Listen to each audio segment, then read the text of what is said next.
the crimes charged, the presumption of innocence alone is sufficient for you to find the defendant not guilty. To overcome the presumption of innocence, the prosecution must prove every element of the crimes charged beyond a reasonable doubt. This requirement that the prosecution must prove the defendant's guilt beyond a reasonable doubt is called the burden of proof. The prosecution always has proving the defendant guilty beyond a reasonable doubt. This burden never shifts throughout the trial. The defendant is not required to prove his innocence or produce any evidence at all. Although the defendant is never required to produce any evidence, he may rely on evidence brought out through any witness, regardless of which party called the witness. The defendant has an absolute right not to testify. You must not draw any conclusions against the defendant because if he does not testify, obviously here he did testify. What is a reasonable doubt? It is a doubt in your mind about the defendant's guilt that arises from the evidence presented or from a lack of evidence. A reasonable doubt is based on reason and common sense. The defendant must never be found guilty based on mere suspicion, speculation, or guesswork. What is proof beyond a reasonable doubt? It is the highest level of proof in our legal system. It's not enough that you believe a defendant is probably or likely guilty, or even that the evidence shows a strong probability of guilt. The law requires more. Proof beyond a reasonable doubt is proof that overcomes any reasonable doubt about the defendant's guilt. The prosecution does not prove guilt beyond all possible doubt, for it's rarely possible to prove anything to an absolute certainty. If after careful and impartial consideration of the evidence and the law, you do not have a reasonable doubt, then you must find the defendant guilty.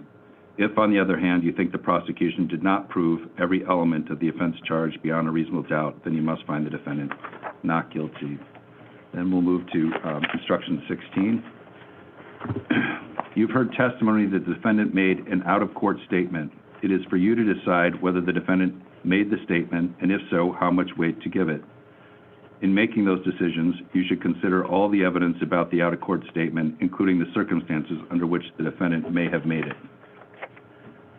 The defendant has testified in this trial. You should judge the testimony of the defendant in the same manner as you judge the testimony of any other witness. I'm going to skip over 18. We'll come back to that. I'll read that to you just before close.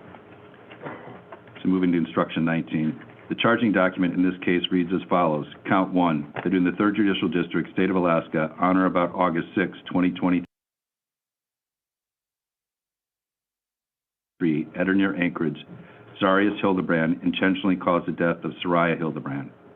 Count 2, that in the 3rd Judicial District, State of Alaska, on or about August 6, 2023, at or near Anchorage, Zarrius Hildabrand knowingly engaged in conduct that resulted in the death of Saria Hildabrand under circumstances manifesting an extreme indifference to the value of human life.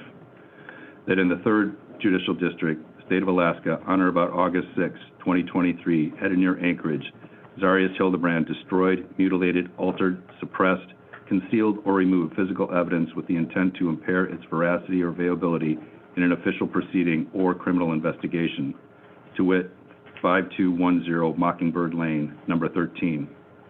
Count 4, that in the 3rd Judicial District, State of Alaska, on or about August 6, 2023, at or near Anchorage, Zarrius Hildabrand destroyed, mutilated, altered, suppressed, concealed, or removed physical evidence with intent to impair its veracity or availability in an official proceeding or criminal investigation, to wit, transporting and hiding of the body of Saria Hildabrand.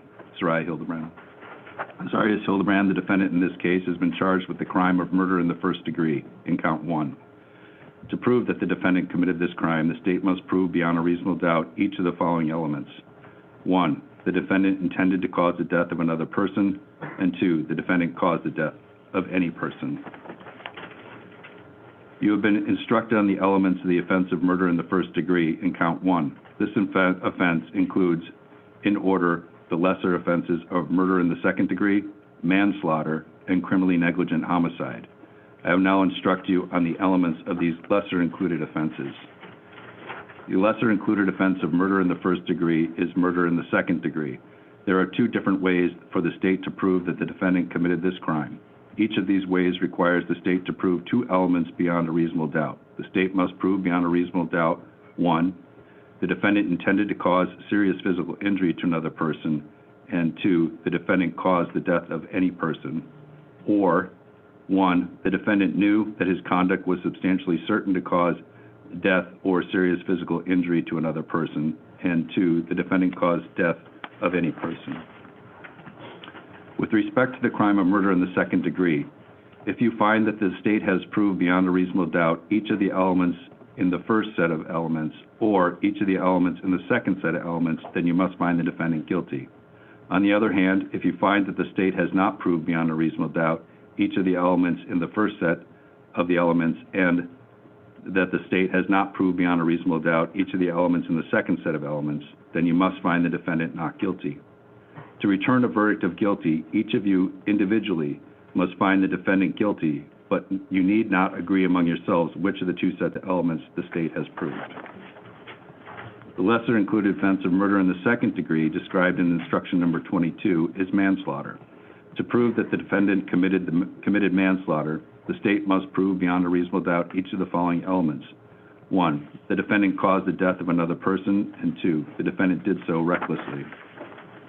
The lesser included offense of manslaughter, as described in instruction number 24, is criminally negligent homicide. To prove that the defendant committed criminally negligent homicide, the state must prove beyond a reasonable doubt each of the following elements. 1, the defendant caused the death of another person, and 2, the defendant acted with criminal negligence. You are free to deliberate on the charged offense of murder in the first degree and the lesser included offenses of murder in the second degree, manslaughter, and negligent homicide in any order you wish. But you are not to return a verdict on any lesser included offense unless you have already reached a unanimous verdict of not guilty as to the greater offense. The availability of alternative verdicts for lesser included offenses is not intended to relieve you of your obligation to reach a verdict based on the law and the evidence. If the evidence warrants a verdict of guilty as to the greater offense, you must return such a verdict without being influenced by your ability to find a lesser verdict. Similarly, if the evidence warrants a verdict of not guilty to any offense, you must return such a verdict without being influenced by your ability to find a lesser verdict. Zarrius Hildabrand, the defendant in this case, has been charged with the crime of murder in the second degree in count 2. To prove that the defendant committed this crime, the state must prove beyond a reasonable doubt each of the following elements. 1, the defendant's conduct caused the death of another person. The defendant knowingly engaged in this conduct. And 3, the conduct was performed under circumstances manifesting an extreme indifference to the value of human life. Extreme indifference to the value of human life means extreme recklessness. Recklessly is defined in instruction number 29. In deciding whether the defendant's conduct manifested extreme indifference to the value of human life, you must consider the following factors. A, the social utility of the defendant's conduct. B, the magnitude of the risk the defendant's conduct created, including both the nature of harm that was foreseeable by the defendant and the likelihood that the defendant's conduct would cause that harm. C, the defendant's knowledge of the risk. And D, the precautions the defendant took to minimize the risk. Zarrius Hildabrand, the defendant in this case, has been charged with the crime of tampering with physical evidence in the first degree in counts 3 and 4. To prove that the defendant committed this crime, the state must prove beyond a reasonable doubt each of the following elements. 1, the defendant knowingly destroyed, mutilated, altered, suppressed, concealed, or removed physical evidence. And 2, the defendant did so with the intent to impair the physical evidence's verity or availability in an official proceeding or criminal investigation. A person acts intentionally with respect to a result described by a provision of law defining an offense when the person's conscious objective is to cause that result. When intentionally causing a particular result is an element of an offense, the intent need not be the person's only objective. A person acts knowingly with respect to conduct or circumstance described by a provision of law defining an offense when a person is aware that the conduct is of that nature or that the circumstance exists. When knowledge of the existence of a particular fact is an element of the offense, that knowledge is established if a person is aware of a substantial probability of its existence unless the person actually believes that it does not exist. A person who is unaware of conduct or circumstances of which the person would have been aware had that person not been intoxicated acts knowingly with respect to that conduct or circumstance. A person acts recklessly with respect to a result or circumstance described by a provision of law defining an offense when the person is aware of and consciously disregards a substantial and unjustifiable risk that the result will occur or that the circumstance exists. the risk must be of such a nature and degree that disregard of it constitutes a gross deviation from the standard of conduct that a reasonable person would observe in the situation. A person who is unaware of a risk of which the person would have been aware had that person not been intoxicated acts recklessly with respect to that risk.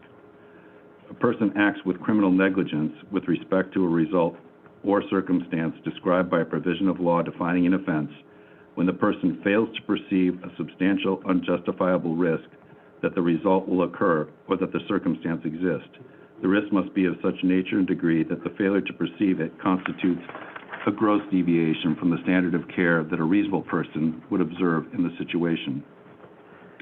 A person who is unaware of a risk of which the person would have been aware had the person not been intoxicated acts with criminal negligence with respect to that risk. Official proceeding means a proceeding heard before a legislative, judicial, administrative, or other government body or official authorized to hear evidence under oath.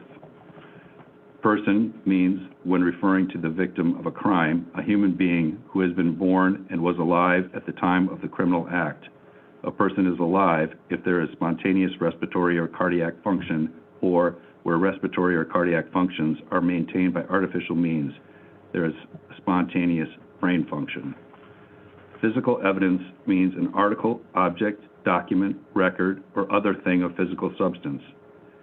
Serious physical injury means A, physical injury caused by an act performed under circumstances that create a substantial risk of death, or B, physical injury that causes serious and protracted disfigurement, protracted impairment of health, protracted loss of or impairment of the function of a body member or organ, or that unlawfully terminates a pregnancy.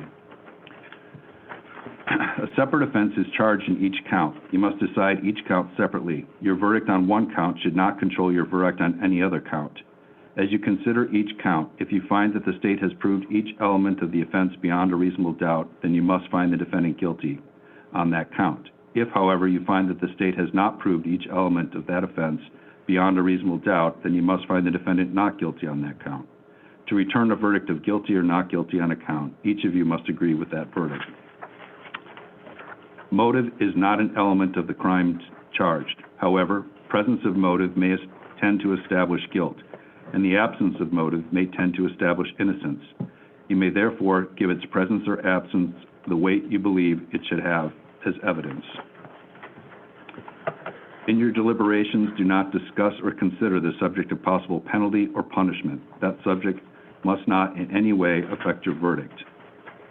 If the court has repeated any rules, directions, or ideas, or stated the same in varying ways, no emphasis was intended, and you must not draw any inferences therefrom. You are not to single out any certain sentence or any individual point or instruction and ignore the others.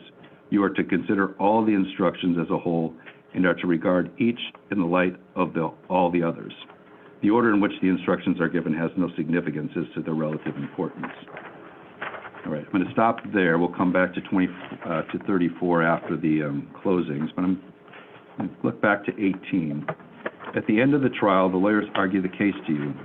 Their arguments may be, and usually are, helpful to you. However, arguments are not evidence, and you cannot consider them as evidence. You should give careful attention to the lawyer's arguments if they are based upon the evidence and the law as I instructed you. But if the arguments depart from the facts or from the law, you should disregard them. Although acting in good faith, the lawyers may be mistaken in their recollection of the evidence given during the trial. You are the ones to determine what weight to give the evidence in this case, as well as what conclusions of fact to draw.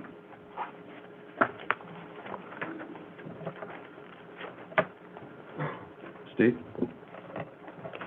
Thank you.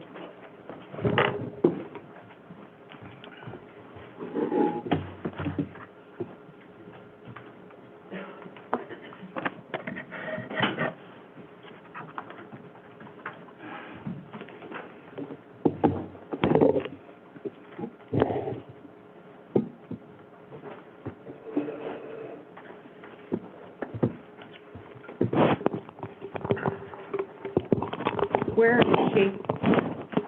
What happened to her? And when will we find her? At the beginning of this trial, Ms. Hurley told you that those were the questions that everybody except for the defendant was asking. And now you know exactly why he wasn't asking those questions. Because he murdered Saria Hildabrand with a single gunshot to the head at an intermediate range, likely 6 to 12 inches away, after a night of drinking, and she had caught him cheating on her. He shot her in the head and then callously disposed of her body down a storm drain. He perpetuated a lie about her being missing, and he has lied to every single person that he talked to about Saria's death. And he lied to you yesterday.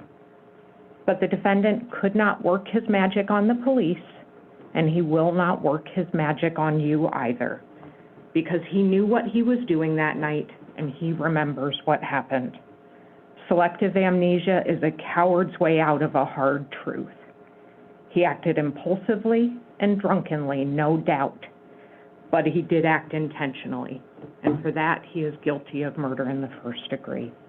I'm going to begin by discussing the law, then we'll talk about the evidence that supports the elements of every crime charge, and finally, we'll conclude by discussing some of the defenses and why the defendant's story is absolutely unreasonable in light of what you know about the way the world works and in light of the evidence presented. So let's start with count 1, and you can refer back to your jury instructions as we're doing this, but the state has charged murder in the first degree, and this is intentional murder. That's defined in Instruction 20. The defendant intended to cause the death of another person, and he caused the death of another person. Those are the elements that the state has to prove. Murder in the first degree requires intentional conduct, and that's what separates murder in the first degree from the lesser included murder in the second degree, manslaughter, and criminally negligent homicide. Instruction 29 defines intentionally. A person acts intentionally with respect to a result described by a provision of law defining an offense when the person's conscious objective is to cause that result. When intentionally causing a particular result is an element of an offense, that intent need not be the person's only objective. So he can mean to do other things as well, as long as he means the act that killed her. An important thing about this definition, as you notice, is there is no premeditation requirement, and intent can be impulsive. Just like we talked about in jury selection, you can decide to do something in an instant as long as it is your conscious objective when you're doing it. We're also going to talk a little bit about voluntary intoxication. If you look at that Instruction 29, you will see that voluntary intoxication can be a defense to or is not a defense to a knowing, a reckless, or a criminally negligent crime. It's specifically listed in the definitions of knowingly, recklessly, and with criminal negligence, that it's absolutely just not a defense to those crimes. And so it's going to be a factual determination for the jury as far as murder in the first degree and intentional conduct. Like, was he so drunk that he could not form the intent to kill? And that's where you're going to look at all the surrounding evidence and decide that you don't cover up an accident. You cover up a crime. He knew what he was doing, and he meant to do what he was doing. So that's the definition of murder in the first degree and intentional conduct. I want to talk to you a little bit about the lesser included. Instruction number 25 tells you how to work through those. You can deliberate on them in any order that you wish. The lesser included offenses of murder in the second degree, manslaughter, and criminally negligent homicide, they go in that order, but you never vote on the lesser ones unless you've unanimously decided he's not guilty on the higher. So you all have to agree he's not guilty of murder in the first degree before you go to the lesser included of murder in the second degree. Deliberate on them however you want, but don't fill out that verdict form and vote until you've decided that he's not guilty of murder in the first degree. The evidence shows that he's guilty of murder in the first degree, but just as you're thinking about it procedurally, that's how you do it. So let's talk about those lesser included for just a minute. Murder in the second degree, there's two theories. One, the defendant intended to cause serious physical injury and cause death. That's another intentional crime. or the defendant knew that the conduct was substantially certain to cause death or serious physical injury and cause death. That's a knowing crime. You all don't have to agree to decide he's guilty of murder in the second degree. Which of those theories he committed? Half of you can think he intended to cause serious physical injury and killed her, and half of you can think he knew his conduct was substantially certain to cause death or serious physical injury and he killed her, as long as you all agree that he committed murder in the second degree. But you don't get here unless you're unanimous, not guilty on murder in the first degree. Then there's two other lessers below that. So if you all decide he's not guilty murder in the first degree, not guilty murder in the second degree, then you go to manslaughter, which is recklessly causing the death of another person, and then you go to criminally negligent homicide, which is causing the death of another person with criminal negligence. Again, the state submits that this is murder in the first degree. That's just how you work through those lesser included. So I want to talk about murder in the second degree. This is a charged offense for count 2. So all those first instructions go to count 1, murder in the first degree. The next charged offense is what we call an extreme indifference murder, or murder in the second degree. It's yet again a different theory of murder in the second degree, and that's satisfied if the defendant's conduct caused the death of another person, the defendant knowingly engaged in this conduct, and the conduct was performed under circumstances manifesting an extreme indifference to the value of human life. And extreme indifference means extreme recklessness. Again, instruction 29 defines knowingly and recklessly for you, and voluntary intoxication is not a defense to either of those mental states. So you have to ask yourself, well, what does extreme indifference mean? And the law gives you some instruction on this. It's in instruction 27. You should consider the social utility of the defendant's conduct. Getting trashed, getting a gun out, cheating on his wife and getting into a confrontation about that. There's no social utility to any of the conduct that occurred that night. The magnitude of the risk the defendant's conduct created, including both the nature of the harm that was foreseeable, would people think that this is a result that could occur from this, and by the defendant, and the likelihood that the defendant's conduct would cause that harm. If you point a loaded gun at somebody and pull the trigger, what's going to happen? And then the defendant's knowledge of that risk and any precautions he took to minimize the risk. Those are some of the factors when you decide extreme indifference. And then you have counts 3 and 4, which are the tampering with evidence counts. Count 3 is for the tampering with the evidence of the apartment, essentially the cleanup at the house that he did. And count 4 is for dumping her body into that storm drain. So we have to prove that the defendant knowingly destroyed, mutilated, altered, suppressed, concealed, or removed evidence, and that he did so with the intent to impair the physical evidence verity or availability in an official proceeding, this proceeding right here. So that's the law. I want to talk about the evidence. And going through the timeline is probably the best way to do that, because you have to decide, was he acting intentionally? Did he know what he was doing? And the acts leading up to what he did and the acts after are really, really critical to that. So let's start with Saturday, August 5th. And they're also critical to understanding the defenses. So what we know on August 5th is Saria and Zarrius went out to celebrate his 21st birthday. She was excited to go out. She picked out a new outfit. She decorated for him. She was going to have a good night for him. She was also the most sober in the group. If you recall the medical examiner's testimony, she's not even right around like half the legal limit at the time of her death, 0.046. And they start out at Dave & Buster's.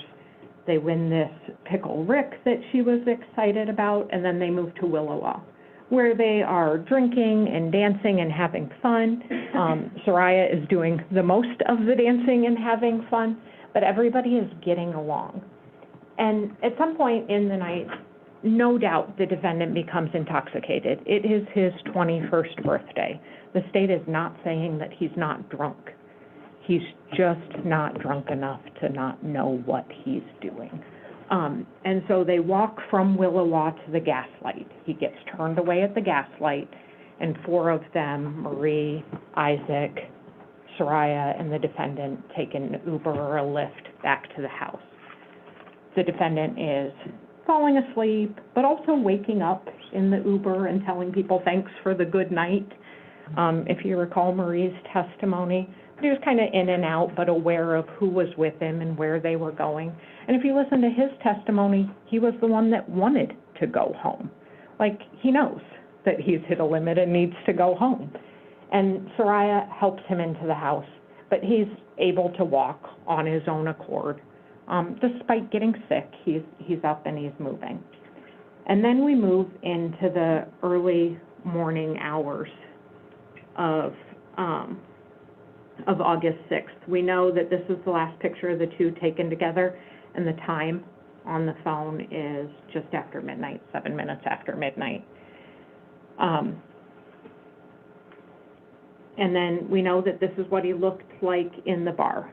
He's intoxicated, he throws up in the Uber and outside the apartment, but he gets into the apartment. We know that at 1:18, the defendant and Saria make it home because Saria texts Zach Farrar. Farrar asks who's taking Marie home. Saria says she's driving. We know Marie makes it home at 1:34 from these text messages. And then we get to the critical part of the night. It is just the defendant and Saria at their home. And we know what happened because of the phone evidence. We know that she starts going through his phone at approximately 2:12 in the morning. And we know that because the photos that are on her phone are screenshots of his phone. And those screenshots tell the story of the timeline, right? They're taken at 2:12 and at 2:14. That's the number visible on his phone when she takes them. And first she goes through his Instagram. And the Instagram is clearly with a girl. He is clearly asking for photos. Show me what you got. He sends a photo. Do you have any more pics? He asks for a photo and she sends one. We know this is a girl that does not have Snapchat. She lives with her parents, or her parents control her social media apparently, so she's not living out on her own or being a full adult in the world. But he's carrying on a suspicious relationship on Instagram with this girl. Saria finds this and is undoubtedly upset because she sends it to herself. She also then goes through his Snapchat and finds these conversations with Cheyenne. And she's doing this about 10 minutes later between 2:21 and 2:22. And then all the way up to 2:24, all of these photographs are found and screenshotted on the defendant's phone and then sent to Saria's phone. And we know from the defendant that Cheyenne was somebody he had previously been involved with, that she had found out about and was upset about and had moved on from. And they're sending partially nude pictures back and forth, and that she's taking all of these screenshots all the way up until 2:24 a.m. The defendant is offering to fly Cheyenne up in the summer. And these are older photos, but of course they make her upset. She sends them to herself. And we know that they get on her phone between 2:18 and 2:24 a.m. And we know that from the records. Like, that's when she's looked at them and sent them to herself. And we also know that the defendant deletes them at 11:30 a.m. the next day. And he tells you he did that because he was embarrassed of them. But ladies and gentlemen, this is the motive. This is the thing that happened just moments before the fatal gunshot. We know 2:40 a.m., Saria calls Marie, either to talk about what was happening or what was going on with their fight, but Marie does not pick up. And just 8 minutes later, at 2:48 a.m., we hear from Taylor Engstrom on the 911 call.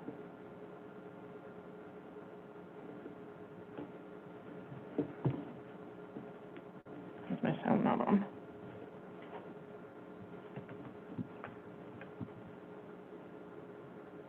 At think I lost my sound through the HDMI, but you recall this 911 phone call, and it was this. Taylor reports a gunshot. He says it's incredibly loud. He said it sounds like it's right outside of his window. He said it sounded like a 9mm, and it sounded very, very close. He was afraid and didn't want to look out his window. And what that tells you, when you evaluate the defendant's testimony, that he slept through some gunshot and just woke up later next to Saria's dead body, it's not reasonable. Like the neighbor 80 feet away knew that it was a gunshot and heard it.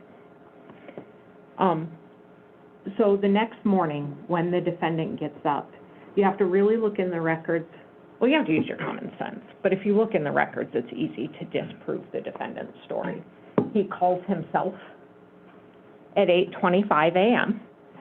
and likely trying to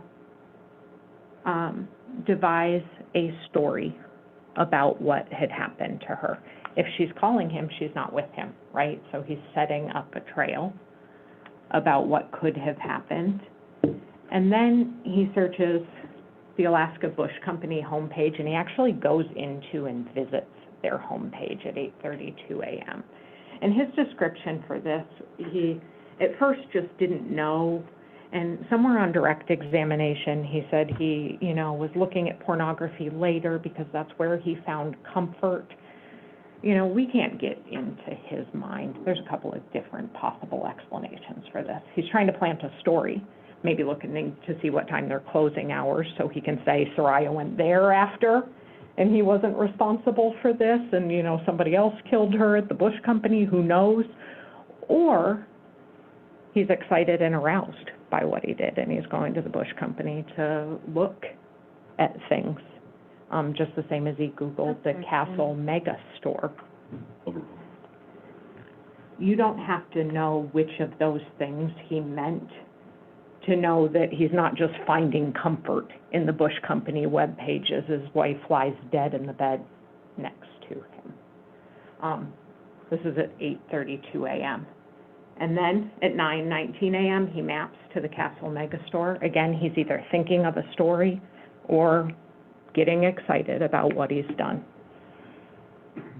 At 10:44 a.m., he texts Saria's boss, pretending to be Saria. And this is where he starts his lies, and they never stop.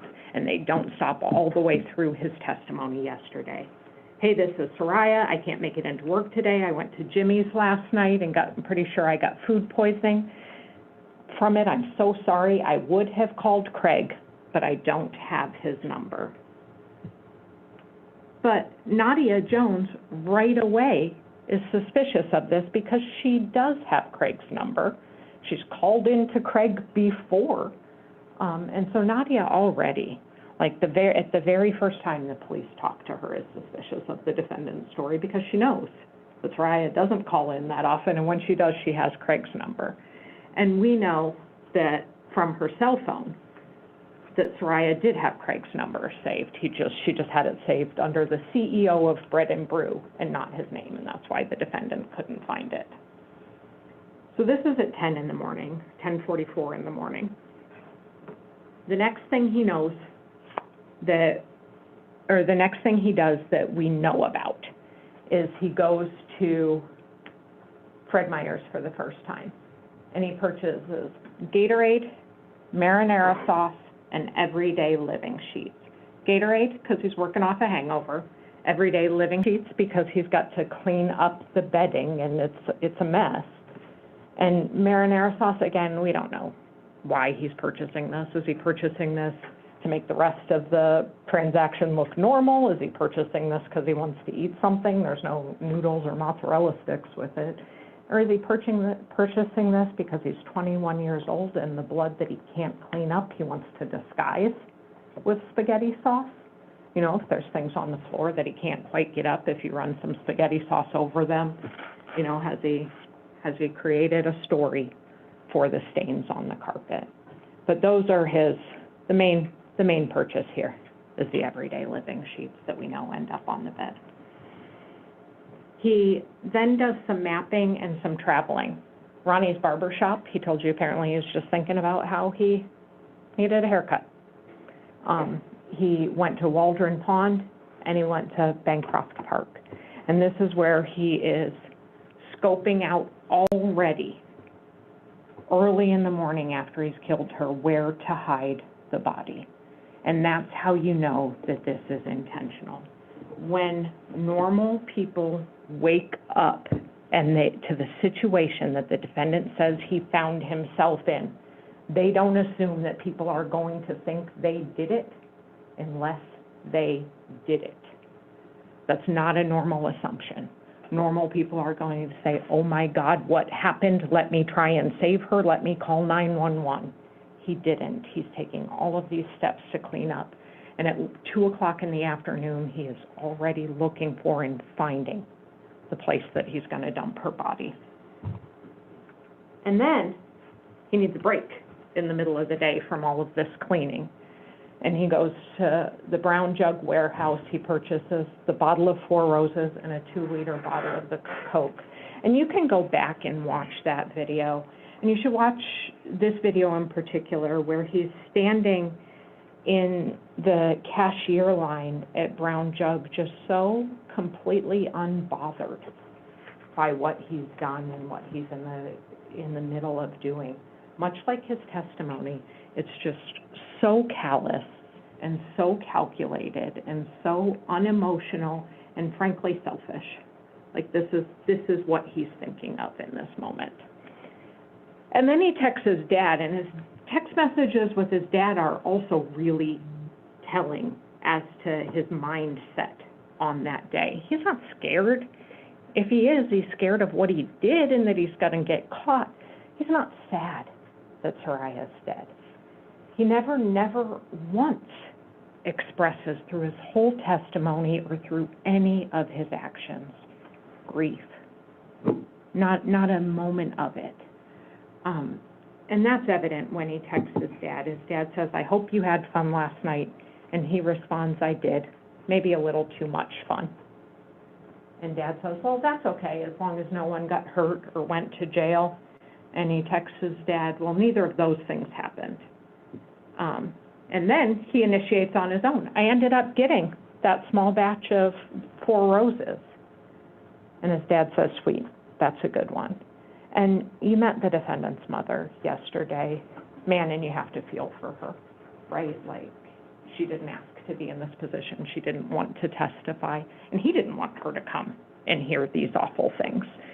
But by all accounts, he was adopted into a loving and caring family, people that were supportive of him, people that if he awoke to an accident or a suicide, he could have called for help. His dad is texting him on his birthday or on the day after to make sure he had a good night. But the defendant, selfish and narcissistic. Objection. Overruled. Sends his dad this picture. He's put ice in the cup. Saria's body is at this point still on the bed. Maybe he's moved her to the bathtub. It's really, at some point that likely happened from the scene evidence. He didn't disclose that. But her body is in the house because he hasn't bought that trash can yet, and he pours himself a drink. Not to numb the pain, but because he's thinking of nobody other than himself. At 6:12 p.m., he takes the second trip to Fred Meyer, and he buys what he tells you is hydrogen peroxide in an empty spray bottle to clean up the blood, and Old Spice deodorant and cotton swabs just for his personal hygiene. Unbothered again why he does this. He uses his loyalty card so he gets the discount. He goes back to the house, and then at 8:10 p.m. he realizes he has to actually move this body, and he goes to Lowe's and he purchases a 96-gallon trash can. That transaction happens at 8:10 p.m. or 20:10:58 on the register here. And you can see him walking up, checking out, and leaving Lowe's. 10 o'clock, he makes his third trip to Fred Meyer's, He's getting Red Bull, the yellow edition that was seen in his car when the police took photos of it, because he's tired now. He's been up all day after drinking and murdering his wife all night. And he gets a queen-size mattress pad because he realizes the sheets aren't going to do it. And he's got to sleep somewhere, right? He's not going to lay on the bed that's soaked in blood. So he gets a queen-size mattress pad as well. Into the evening of Monday, August 7th, so this is the night after he's done all of the cleanup, you can look at his travels, and this is in the cell phone evidence that was introduced, but between 11 p.m. on 8/6 and 5 a.m. on 8/7, he travels over 2,200 meters. You can see the distance traveled. Remember, Detective Paternose's testimony that in her training and experience, this is reported out as meters. The biggest group here is from 11 p.m. to midnight, but he is moving all night long, all the way up in its reverse chronological order, right? So it starts at 11 p.m. here on the 6th, all the way till 5 in the morning. He is moving all night long, the night of the 6th, morning of the 7th. When you do the math, if, there's 3 feet in a meter roughly, he travels about a 1.36 miles, which makes sense when we know where the body's located. The apartment's right here, the storm drain's right here, that's dragging it all the way there. He loaded her into the trash can. He described really, really callously how he did that, how he had to drag her. And if you'll recall, when I asked him, was that difficult? He doesn't say it was emotionally difficult. He says it wasn't easy. No, it wasn't. That's not a light task, and the storm drain isn't a low storm drain. He put in some physical labor that night to move her to the storm drain. Lazy physical labor. He took her within sight of his house, but he put in the steps that are documented by his phone. And then on August 7th, he reports to work like regular. If you look at his searching, he's searching the Mount Baldy trailhead. He's searching for online outdoor clothing, Patagonia, and some other brands. He also views TikTok, and one of the things you'll see he does is he views TikTok and Instagram, and then there's this thing called Linktree, which Detective Paternose didn't know, but said, oh yeah, you can link to people's other social media handles from their page. And he's going to several OnlyFans accounts from there. So what he's doing is he's going to girls' Instagram pages, clicking on their Linktree on their OnlyFans account, and then going to do that. Not because he finds comfort in porn, but because that's just what he does. And he is, again, unbothered by what he's done, except for that he doesn't want to get caught. But he knows that people are going to start asking questions, right? In fact, all day long, yesterday, on Sunday, Marie had been asking questions, seeing if they wanted to go out to brunch, et cetera, and he gave her the thumbs up. Well, her best friend isn't going to go away. He has to tell her that she didn't come home or tell her the story. And that's the first time he's had now 30 hours to think of this lie that she walked to work and didn't come home, and he tells Marie that she didn't come home sometime in the midday. And then Marie catches up with him after work. And that's when we see the first time he's, faking like he's looking for her. At 5:02, he just generically searches hospitals on his phone. And then at 5:34, Marie makes the 911 call, and I don't think my audio is going to work here, but you can recall the phone call where Marie says, I think my friend is missing. And the dispatcher says, and she's relaying the details as she knows them. And the dispatcher even says, why isn't her husband calling? and she puts it on speakerphone so that Zarrius can answer the questions. And he tells that story that he began with Marie and never stops after that. That she left for work at 10, she's wearing all black, she had her purse and her wallet with her, she forgot her phone. Critical hole in that story that the detectives pick up on immediately is that text message to Nadia comes in at 10:44. But that's the story he's told, and that's the story he's stuck with. Officer Zhang is dispatched, and the defendant lies to him. He tells the exact same lie. She left at 10 a.m., she left her phone, she took her stuff, she's wearing all black. Here's the route she would have walked to Bread and Brew. And he's keeping the police away from Bancroft Park. He's sending them to the side instead of straight up that access road. And then at 7:44, Meredith Barney gets the call that no mother should ever get, that her daughter's missing. And she does what somebody who loves somebody that has suffered an accident does. She gets on the plane immediately, without hesitation, and she's in Anchorage the next day. Overnight, her sister comes and she comes. That is how people who love and care for somebody that is missing or an accident has happened behave. They don't think, oh my God, somebody's going to think I did it. That's not something somebody thinks unless, oh my God, they did it. So Meredith Barney, immediately after that phone call, makes plans when she gets here. And she gets here the next day, Tuesday, August 8th. Her and her sister land and meet with the police, and Detective Clark and Detective Elby meet the defendant at his home. And it is not a phenomenal audio with the air conditioning and the dogs barking, but it gives a real sense of how the defendant talked to and interacted with police. He is casual. He's providing information. He is given every opportunity to say the truth, and he doesn't. He perpetuates this lie that she's missing.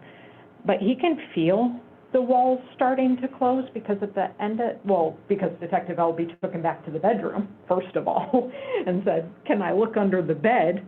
And he's concerned about potential sex toys that might be under there. We know now that he's concerned about the blood on the bottom of the mattress. But also that the detectives are asking hard questions. They're saying, you know, this timeline doesn't make sense. How is she texting into work if you have her phone? And so he knows his story is falling apart. And that day, a 70 to 80 person search is conducted of the area. So we know he's perpetuated his line to her command, to his command, to Captain Phelan, his friend Dalen Gates. They've all heard this lie now. And the military man, they come out in full force. And they walk the park, and the police walk the park, and Meredith and her sister walk the park with the defendant. That day, the detectives are collecting and reviewing traffic cameras, they're contacting witnesses, they're canvassing the area, trying to find Saria. And what's the defendant doing while all of this is happening? He's looking at many vids, which is, again, pornography.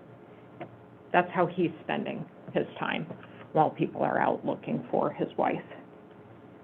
On August 8th, he also texts or Googles shortcuts for texting on an iPhone because he knows the detectives have figured out that she couldn't have texted into work if he had her phone at 10:44, so he's trying to figure out a story for that, which he tells Detective Elby and Detective Lee the next day. But here's where he's figuring that out. He also knows the detectives are closing in on him, and he's getting worried, selfishly concerned about himself and his own salvation. And he Googles for a prayer. It says pray, but prayer to say to accept God. On Wednesday, August 9th, the defendant meets with Detective Elby and Detective Elby and Detective Lee at the Mockingbird residence outside, and he wants information about that search. You can hear he wants to talk to the dog, the woman that's running the canine track, and you heard that part on the audio where he's like, what are you going to do? What are you going to find? And he said, and the woman who's running the dog track says, you know, the rain, we're probably not getting anything. The dog couldn't get a scent. And maybe he has a sigh of relief there for a moment. But he also that day wants to get inside the house. And at this point, the house has been seized and he's not allowed back in it. And he gives the police the story about Saria. She must have set up a shortcut on her phone to send that automated text message because she knew she was going to call out. The search warrant is executed at the defendant's home, and they find some really, really critical evidence, 2 firearms. And there's this pseudo-suicide note, and you can read it for yourself. He is, again, thinking only of himself in that he's not saying what really happened to Saria. He's still pretending that she's missing. And he tells his mom it's not a suicide note. He tells you all it was. You can read it and make your own decision, but that's found. And there's extensive evidence of cleanup. The mattress is flipped over. There's new sheets in the mattress topper. There's presumptive blood on the floor. And you saw that blue star evidence that is really, really strong evidence of cleanup on the carpet and on the bathroom. And the defendant knows, like he calls Detective Clark and says, how long is the search warrant going to be? Are they going to be looking in bags or anything? Like, what are they going to be looking for? He is searching for information. Again, he feels the walls of this investigation closing in on him. Was anything found by the dogs? Will they be looking in bags and compartments? And he won't provide any new information to Detective Clark to help find his wife. He insists, I already told Detective Elby and Detective Lee everything that I know. And he rushes off the phone. I've got to go. Somebody's calling me. I don't know who it is, but I got to call him back. And this is what is found in the apartment. And this is where you really get into the defendant's story, that the lie that he told you yesterday. It makes absolutely no sense that this was anything other than a murder and an immediate attempt to clean up, because there are 3 distinct pools of blood, right? She has 1 bullet hole, like she is shot once in the head, which means she's moved while there's still a fair amount of blood in her to leak out, at least twice while on this bed. You can see those. And you remember Detective Chelsea C. talking about this drip pattern. There's movement from there to there while there's still sufficient blood to be leaking in that quantity and saturating through the mattress. You can see all those patterns really succinctly here. And the defendant says, well, it looked different because these slats weren't there before. Yeah, because you flipped it over and it saturated into the wooden slats. Is exactly what happened there. The detectives also find the carpet shampooer that tests presumptively positive for blood, and you heard from DNA analyst Emily Matthews that this, both the stains on the mattress and the swabs from the carpet cleaner matched Saria's blood. There's the mop. Detective Clark is looking at the photos as they come out of the crime scene team, and he says, hey, that seems unusual. This isn't a particularly, clean home. Why is there a standing mop bucket there? And I think that mop bucket might be at Lowe's. And he Googles it and finds that mop bucket for sale at Lowe's. And Detective Lee's already at Lowe's picking up the trash can information, and he goes and finds that mop bucket sure is sold there. And then, if we can turn down the lights, Madam Clerk, I do want to talk about this blue star evidence.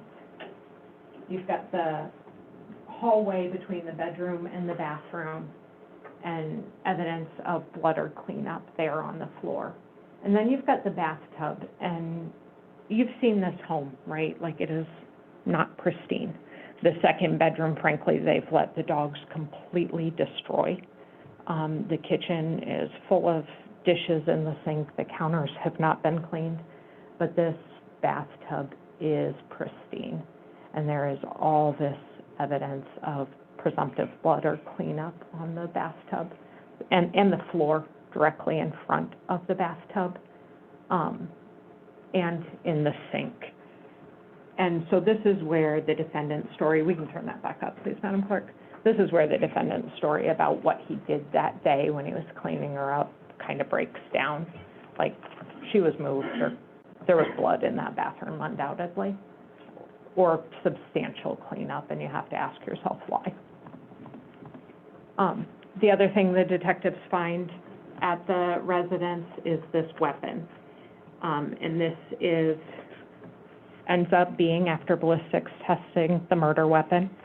And there's a lot of question about DNA analysis and like why we didn't find DNA on this. And a couple of things to remember about this gun is clearly the defendant possesses it, has it in his hand after the murder. His DNA is going to be on it regardless if they're even able to get it. They're not able to get DNA off that gun. But also we know Dalen Gates said he handled that weapon after. And that's interesting too, right? Like that the defendant his friend is offering to go out to search with him, and they're gonna take weapons just in case. And the defendant says to Mr. Gates, why don't you take this one? And has his friend handle that weapon. Obscuring evidence if he's thinking that far ahead. Just something to think about. It's interesting that the murder weapon is the weapon that he would put in his friend's hand afterwards. That's State's Exhibit 26. The police also find this suicide note here. It says, I'm writing this just in case what's going on with my wife becomes too much for me to handle. I've always said, since we met, that I couldn't live life without her. And I want whoever finds this note to please make sure my dogs are taken care of. I want that to be the main priority. To all of my family members and loved ones, I'm sorry I wasn't mentally strong enough to handle the weight of what's going on. What's going on is that he murdered his wife. Not that she's missing, not that she suffered an accident. I loved Saria, but I've prepared for the worst, unfortunately. Please make sure that if Saria is found, rather it be dead or alive, that we get buried next to each other, please. Finally, to Saria, if you are alive. It's so weird. He's writing this note knowing that she's dead. That's some real cognitive dissonance, right? Like separating yourself from the thing that you did. He's been telling this lies for days. He perpetuated it on the stand because that's how you deal with it, right? Like, if you're dead or alive, we get buried next to each other. Finally, to Saria, if you are alive and receive this news, I'll see you in the next life, honey bunny. I love you the most. The pseudo-suicide note. He tells his mom it's not a suicide note. It's clearly, he's contemplating, you know, ending his life because of the weight of the guilt of what he did. Not the weight of finding her dead. He's never said he's grief-stricken about her ever. He was asked 15 times yesterday how he was feeling. He never said sad. He never said grief-stricken. He never said mournful. His mom was asked, in all the times you've talked to him since this, has he ever said he missed Saria? No. He is contemplating killing himself because of the weight, the guilt of what he did. He doesn't want to go to jail. He doesn't want to get caught. He has committed murder. He also doesn't want to be on suicide protocol in jail because that's hard. They isolate you. And that's why he tells the folks at jail and his mom that this isn't a suicide note. You all can make your own conclusions about it. The state suggests it's indicative of some real cognitive dissonance, somebody trying to make peace with what they've done because it's too awful to think about. He also writes a note to the people working the case that he's really sorry that the info he gave wasn't the best, and hopefully my wife turns up. But I'm telling you now that I have no clue what could have happened to Saria, and I truthfully can make that statement. When I asked him yesterday, and this is where truly, like, your deliberations stop, I'm like, you don't know that you didn't pull the trigger, do you? And he said, no, he doesn't know. So all this opening statement and questions about whether it was suicide or an accident, that's not real. There's no evidence that this was suicide. There's no evidence that this was an accident, and he knows it, and he knew it when he took the stand. And so then we get to Thursday, August 10th. The detectives know that her body's got to be close. There's the blood under the mattress. They don't have it yet, though, and you can't. It's really hard to charge murder when you don't know for certain that the person's dead. You need a body. So he is being watched by the people on base. Somebody's checking in with him every 2 hours, and the cops are working hard. We've got to find her. We know that he's purchased the trash can at Lowe's, and lo and behold, A1 Landscaping finds that trash can. Man just steps away from the storm drain. And that trash can is processed by a really, really experienced and good crime scene team, and they find 2 pieces of organic material that they send to the crime lab. Everybody calls it organic material. I don't know why we're fighting about that term. It looks like sloughed skin, but there's not a test for that. But it's organic material. It's not paper. It's not Clorox wipes. And what it does have on it is Saria's blood. 2 pieces of organic material and what appears to be blood in the bottom of that. And then shortly after they're finished processing this on the 10th, Detective Chakowski is out. They've flown the drones all day. They're looking for her. They can't find her, and he is standing just yards away from that storm drain, and he says to Officer Momo, "Can I have your flashlight?" Presuming somebody might have looked in there before, and they find Saria's body dumped in the most callous way possible. She is thrown 15 feet down. He didn't place her in that storm drain. He did nothing lovingly about this. He took her in a trash can and levered her over the top of that storm drain and dumped her 15 feet down to cover what he did. And the detectives find that, and they find it. It's callous and lazy. So close to the apartment. So close to the apartment. And now he's done. And the detectives take him into custody, and they take his DNA, and they take his fingerprints. And he's charged with murder. And you all are going to evaluate the evidence, and you're going to decide that he committed intentional murder. The evidence you have to evaluate, I'll divide into kind of a couple of categories. The first you have is testimonial evidence. You have Saria and the defendant's friends, her coworkers, and her mom. And what we know from all of this testimonial evidence is that she was a positive person. She was happy when she went out that night. They weren't having more than normal marital trouble, meaning she found text messages to a girl before and gotten over it, and there hadn't been anything that summer. We know from his mom that she was there, just a month before this happened, and they seemed to be getting along, and she loved Saria. Saria was a happy, positive, good person. She was planning for her future. She was enrolled in school. She wanted to go into medicine. She was in the Army to be in the Army National Guard to become a combat medic. That's why she came up to Alaska, so they could pay for some of that schooling. She was planning for her future. She was not suicidal at all. There's no evidence of this. And in the group, she's the most sober.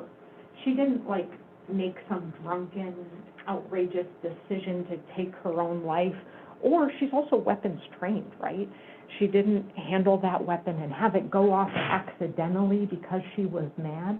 She's the most sober of this group, and she's got no reason to do that. What she does have a reason to do is confront her husband about being unfaithful essentially since they got married, right? She's undoubtedly mad about that. She calls her friend, and she's going to talk to him about it. And he responded violently. But we know that the defendant was intoxicated from this testimonial evidence. but he's not completely out of it. He knows that he's the one that wants to go home. He's passing out and waking up and saying thanks for the good night in the Uber, and he walks on his own 2 feet with Saria's assistance into the house. He's aware of his surroundings. We have the crime scene evidence that we've talked about extensively. We have the weapons, the flipped mattress, the evidence of a cleanup, the suicide note.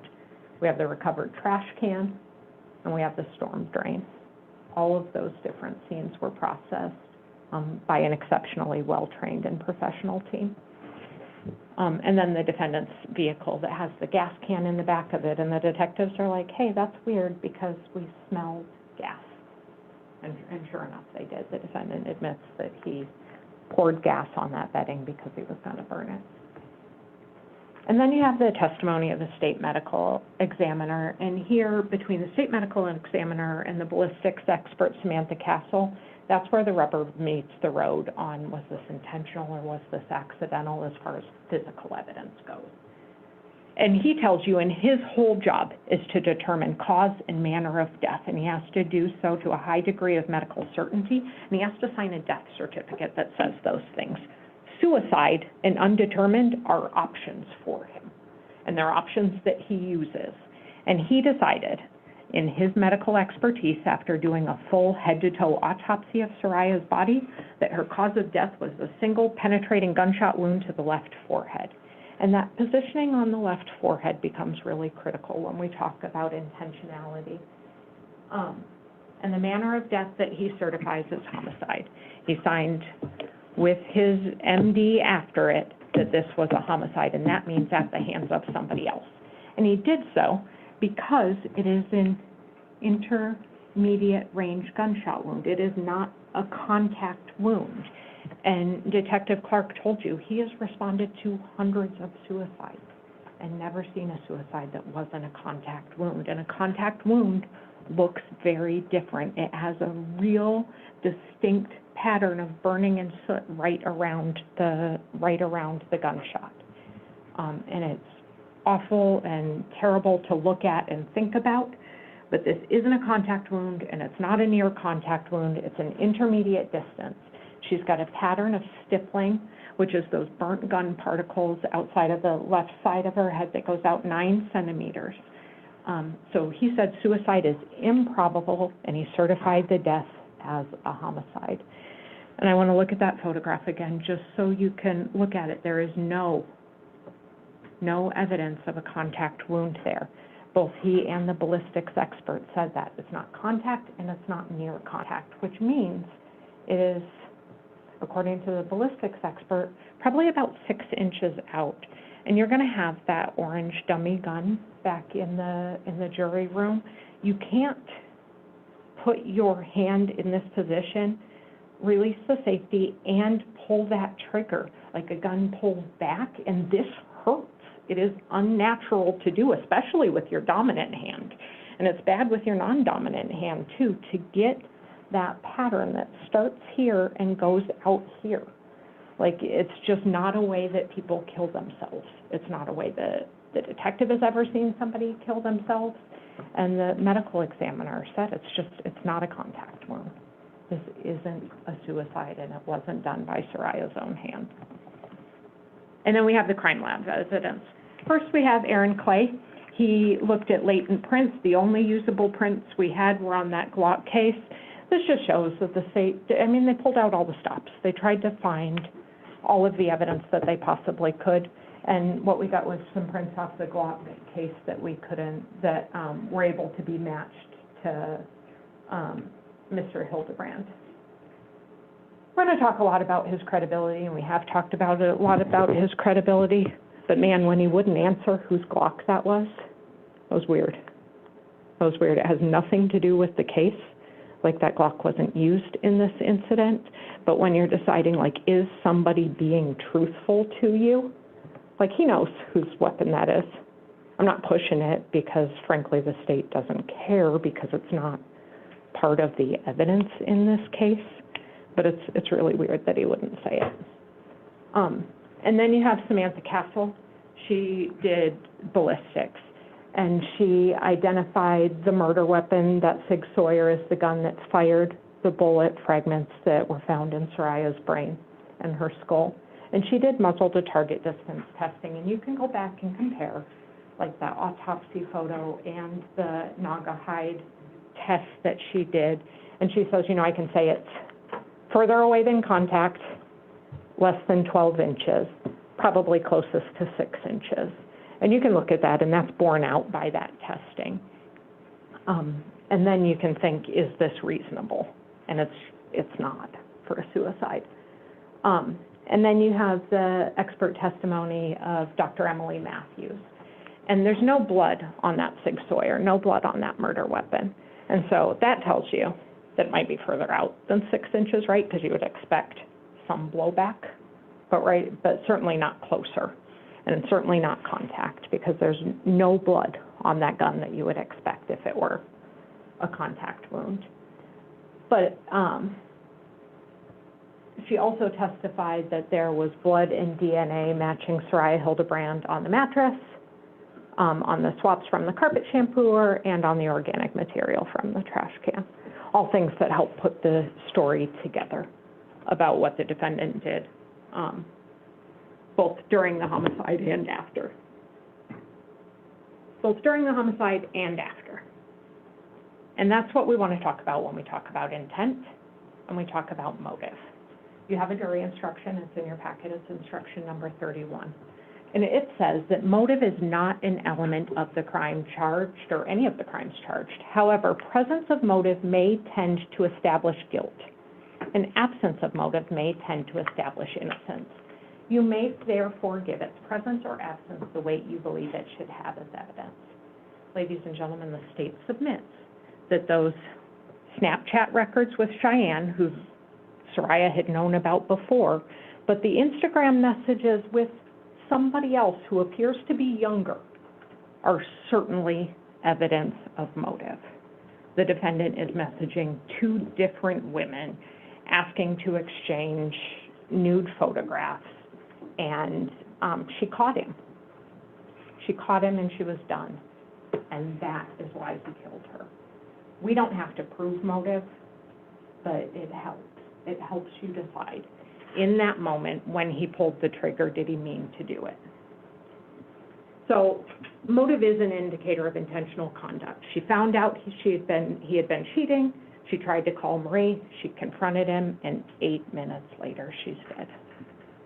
And we know from the medical examiner that that gunshot wound would have killed her instantly. And that's how we know that he's moving her around on the bed while she's still bleeding, because she's not moving herself. That wound would have killed her instantly.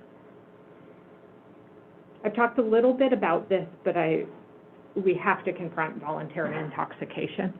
And instruction 29 lays out all of the mental states for you.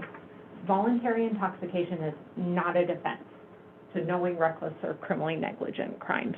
So it's not a defense at all to murder to manslaughter, or criminally negligent homicide. It's just not. It can be to murder one if you find that he was so drunk that he couldn't form the intent. It may be offered in court to negate an element of an offense that requires a defendant to have acted intentionally. So was he so intoxicated that he couldn't inform the intent to kill? Absolutely not. He was responsive to his friends in the Uber. He was oriented to time, place, and people. He had a motive to kill. Saria caught him cheating just moments before the deadly shot. And selective amnesia, I said it before, is a coward's way to deal with uncomfortable truths. The things that he chose to remember and not remember are concerning, right? He can't remember where he found the gun or if he cleaned it. But supposedly he's up and on the phone and knows she's dead in the morning. Like, what he's choosing to remember and not remember are about convenience and about difficulty, not about the truth. His actions afterward are evidence of his intent at the time. Nobody that wakes up to a shock of their partner dead says, oh my God, people are going to presume I did it. unless, oh my God, you did it. Normal people would wake up and try and help. A reasonable person would wake up and call 911. A reasonable person would be sad and grief-stricken. Overruled. The defendant's story is not reasonable. His selective amnesia is just a means of cognitive dissonance. It's what he wants to tell himself because it makes him feel better about it. His actions afterwards, when he right away starts Googling the Bush Company and the Castle Mega Store and texting into work and buying cleaning supplies and having a drink and purchasing a garbage can and dumping her body down a storm drain are evidence that he killed her and he was covering it up. And being blackout drunk does not absolve him of liability. Like, it's his 21st birthday, absolutely. But being blackout drunk is not necessarily a defense. His testimony was that he routinely has done things while he's drunk that he doesn't remember. And it is his habit to get up in the morning and check his social medias and check his bank to see what happened. It's Amazon Prime Day. If he made $1,000 worth of purchases last night while he's drunk, Amazon's not going to forgive them. In the moment, when he's really drunk, he can intend what he's doing and forget it. Like, just because his brain's not recording the memory because he's so drunk doesn't mean that when he was drunk he didn't intend to do it. He intended to kill her because she confronted him about cheating. He's still guilty if he meant to do it in the moment, even if you believe that he can't remember it. But there's no reason to believe he can't remember it. He can remember. He remembers specific details all the way up until it's convenient to forget. He remembers details after, unless it's inconvenient, like if he cleaned the gun. And his testimony was absolutely unconvincing. He was callous. He was unfeeling. He was selfish, and it was scripted. When asked about what happened in various times that wasn't a script for him, he couldn't tell. But when he's on script, he could tell you. And that's a thing that you can ascertain for yourself. But think about the way he talked about Saria. He didn't call her by name. He said, my wife, repeatedly about her. He didn't say, if he ever used her name, it was my wife, Saria. She wasn't her own independent being to him in that testimony. The other thing, when he talked about her body, he called it a lot. Like, he's cognitive dissonance to the max, right? Like, it was all about, what are you feeling? I'm feeling guilt. I'm feeling afraid. It was never about this life that he took and the life that she's not having because of him. It was incredibly selfish and narcissistic. And instruction number, I want to say it's number 10, talks about witness credibility.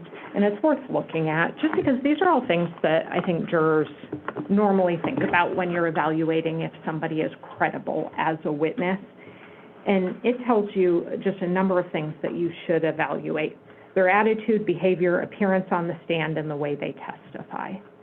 You can consider his attitude, appearance, behavior on the stand, and the way he testified. You can consider, number 4, the accuracy of his memory, any motive he has to not tell the truth, and the consistency of his testimony, number 10. And whether it is supported or contradicted by other evidence. And all of these things will lead you to believe that the defense is unreasonable and he's guilty of murder in the first degree. Objection. Overruled. No one covers up a suicide. The defense is unreasonable. No one covers up an accident. They render aid and call the police. Guilty people cover up a crime. And the defendant told his mom that he would come in here and work his magic on you, do what he's done his whole life. And you heard her say, make them feel for you. And he said, yeah, what I've done my whole life. Ladies and gentlemen, do not let him work his magic. He knows exactly what he did. This was intentional. Does Lars think you have a good chance if you go to trial? It is. Oh. Oh, okay. 20% chance. That's if I can get on the fucking stand and tell a testimony, and Yeah. if I can get on the stand, I don't want to say work my magic, but, Yeah, I know what you mean. you know what I mean? Make the jury, yeah, feel for you, I know. I can do what I've been doing my whole life, essentially, but I don't know if I can do that with this, so, Yeah, I know. biggest problem. Sure. Ladies and gentlemen, this wasn't suicide. It wasn't an accident. It was intentional murder. It was murder in the first degree. It was also extremely reckless murder as charged in count 2, murder in the second degree. You can vote on that separate and distinct from count 1. And he obviously tampered with evidence. The state submits that after you deliberate and look at all of the evidence in front of you, you will find him guilty of all 4 charges. Thank you. Thank you. Counsel approach, please.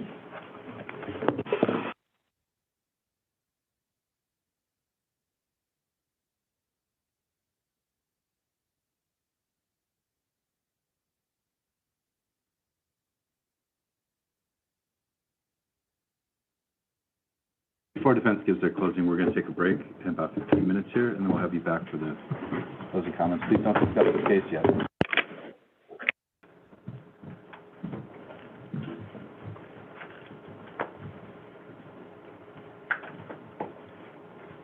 Thank you. Please be seated. Ms. Rooster.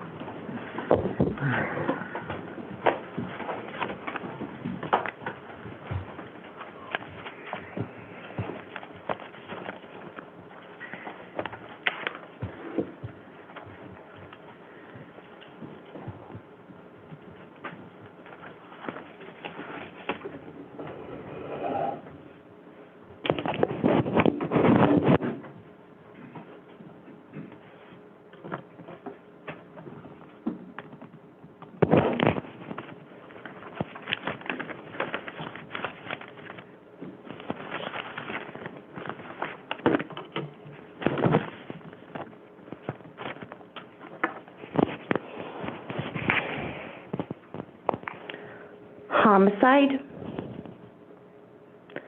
suicide, or accident.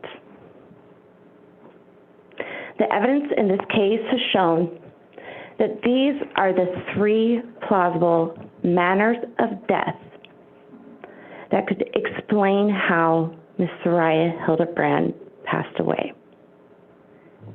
Homicide, suicide, and accident. At the beginning of this case, I told you, this case involves the tragedy of a young woman's life being lost to an accident and the story of a scared young man.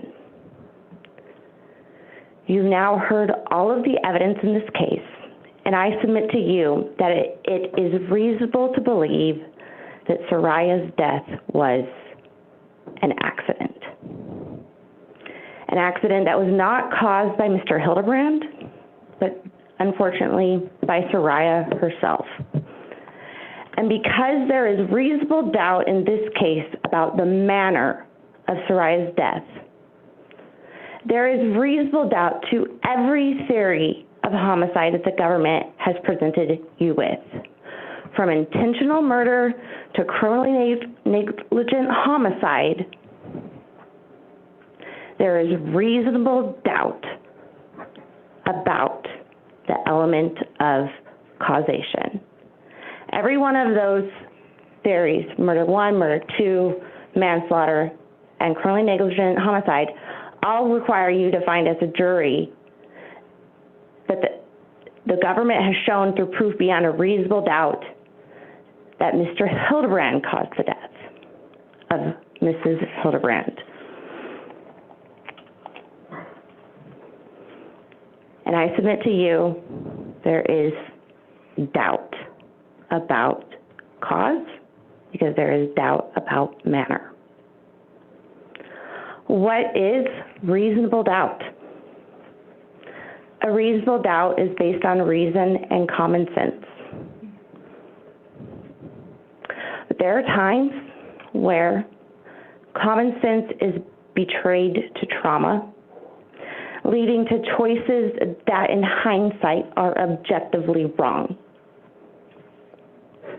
This is part of the human experience. And you have seen that in this case. What other human experiences have you seen demonstrated throughout this case? Let's talk a little bit about lying. You've seen quite a few lies in this case. You saw Marie, for example, admit that she lied to Mr. Rice. And Marie's motivation to lie at that time was because she wanted to get information. Who else did we see lie? We saw Detective Clark admit that he lies based off his training and experience in the course of this investigation. And the reason Detective Clark lied was to try and get information efficiently.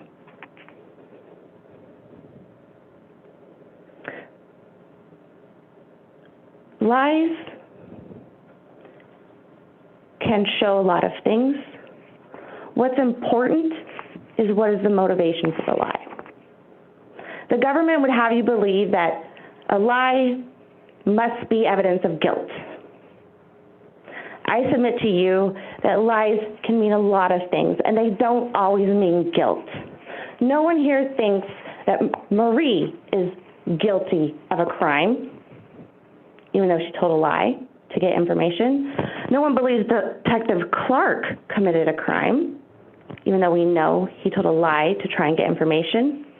And I submit to you that the mere fact that Mr. Hildabrand has lied does not mean that he is guilty.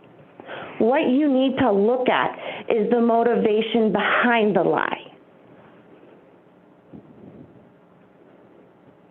And that is what this case is about, the fear.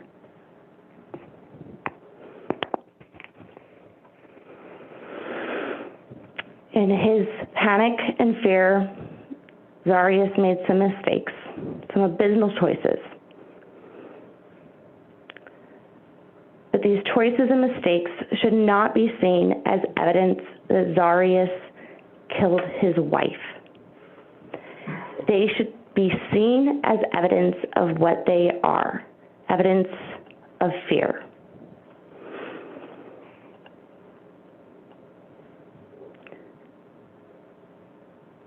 And what was reasonable at the time that Zarrius did the things that you heard him say he did was that fear. I submit to you, you need to look no further than the opinion of the medical examiner, the biased Detective Clark, and the state's closing argument to understand that fear.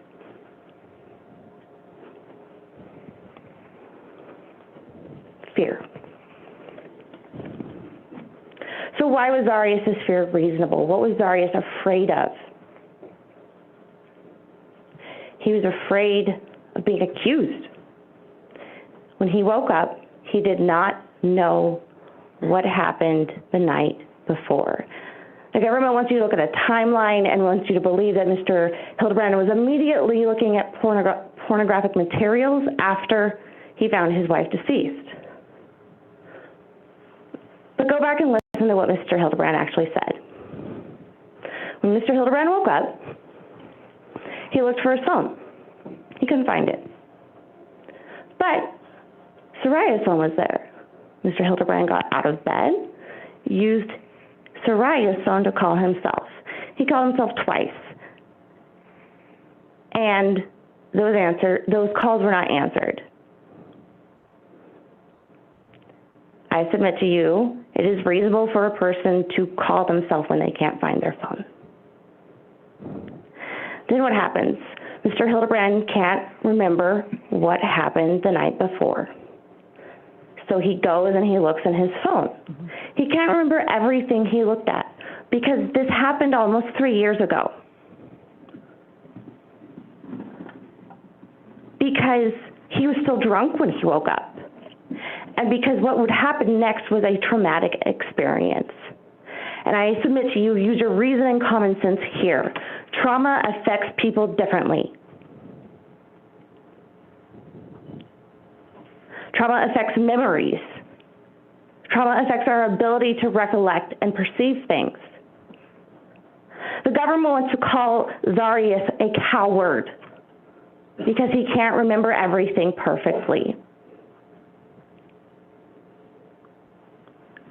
I submit to you that just demonstrates the government's bias in this case. Mr. Hildabrand looks through his phone. It's likely that in that process he went on the Bush Company website before he finds Saria. What else does he find when he looks on his phone? He finds the Snapchats, and he knows, uh-oh, I'm busted. And that's what the government wants you to believe is a motivation to kill someone. Snapchat and Instagram photos. But that's not what Zarrius did. Zarrius went to go talk to his wife about these photos to try to make it better. And that is when Zarrius discovered that his wife was deceased in their bed. That is when the panic and the fear hit him. What was the first thing he did? He checked for her pulse. If he had killed her the night before, why would he check her pulse? You would think he would have known that she was deceased. But he checked for her pulse. And then there's panic and there's fear because he doesn't know what happened. What will people think he did?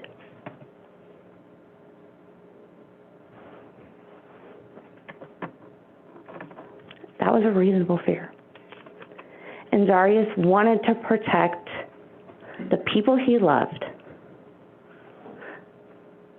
from the pain of having someone that they care about be accused of doing something horrible. Zarrius wanted to protect himself. And Zarrius made objectively bad mistakes trying to do so, trying to protect the people he loved, trying to protect him. That doesn't make him a killer. So let's talk about what the evidence in this case objectively shows. Let's talk about Dr. Gallagher. I want to talk about Dr. Gallagher's opinion. And I want to talk about why you should not rely upon that opinion in deciding if the manner of death in this case was actually a homicide. So we go back to Dr. Gallagher's testimony. If you recall, the main thing the medical examiner does, a pathologist, is they determine the cause and the manner of death. If you remember, cause is the medical reason for death. Manner is the how. Manner looks at the reasons beyond medicine, circumstances surrounding the cause of death. Cause of death is not in dispute in this case from the pathological perspective. it is undisputable that Saria died from a single gunshot wound to her head.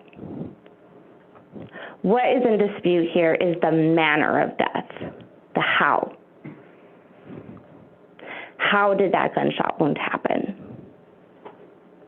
And we learned a lot of things from Dr. Gallagher. We learned a lot about pathology. We learned from a pathology textbook.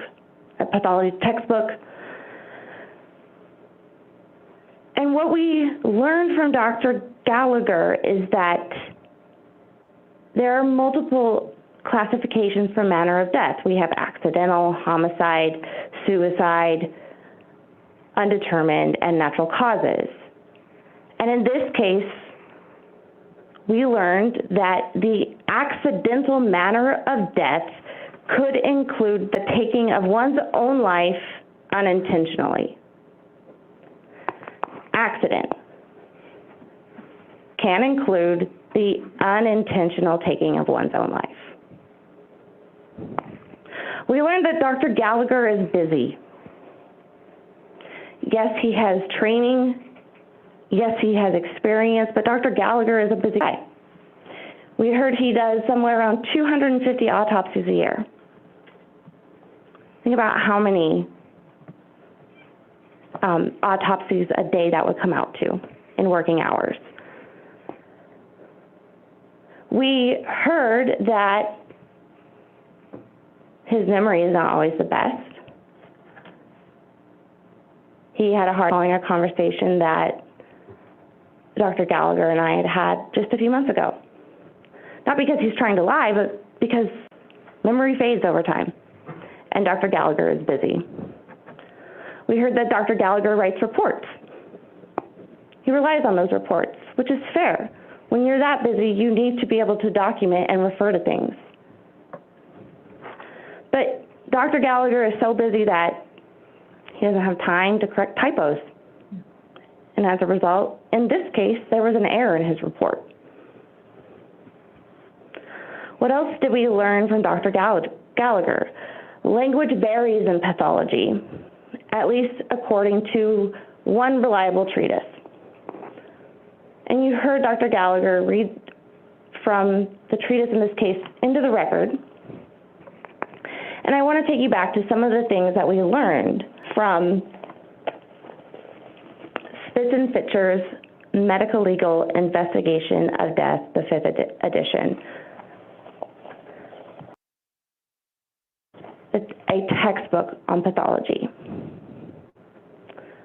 The terminology most often used to describe the range of fire is as follows: a contact shot, when the weapon is fired with the muzzle in contact with the body. A close range shot, when gun smoke is deposited on the target. And a distant shot, when the muzzle to target distance exceeds the limit in which gun smoke is identifiable on the target. That is the textbook language. And Dr. Gallagher was familiar with textbook language, although he does not necessarily use it in his practice. He knew what a close range shot was. He told you he doesn't use distance range in his practice, but he knew what a close range shot was. And we learned about range of fire from Dr. Gallagher. And range of fire would be defined as the distance from the muzzle of the gun to the object, correct? Yeah. And for a close range shot, some circumstances, a close range shot could be ruled a homicide, correct? Yes. Some circumstances, a close range shot could be ruled a suicide. Yes. And in some circumstances, a close range shot could be ruled an accident. Yes. In some Fire would be In some circumstances, a close-range shot can be an accident. What else did we learn from Dr. Gallagher? We learned that the distinction between homicide, suicide, or accident may be difficult and sometimes impossible. Certain criteria are used by pathologists to define the manner of death. Among these, evaluation of the range of fire is of the utmost importance. What else did we learn? We learned that accurate assessment of the range of fire requires test firing of the gun with the type of ammunition that was used in the shooting. We learned that the approximate distance from which a close-range shot was fired can be evaluated only by test firing the particular weapon using the same type of ammunition as that used in the shooting case under consideration. Why does this matter? Because the evidence shows that Saria died from a close-range shot because there was stippling. Gun smoke was deposited in the area around her forehead.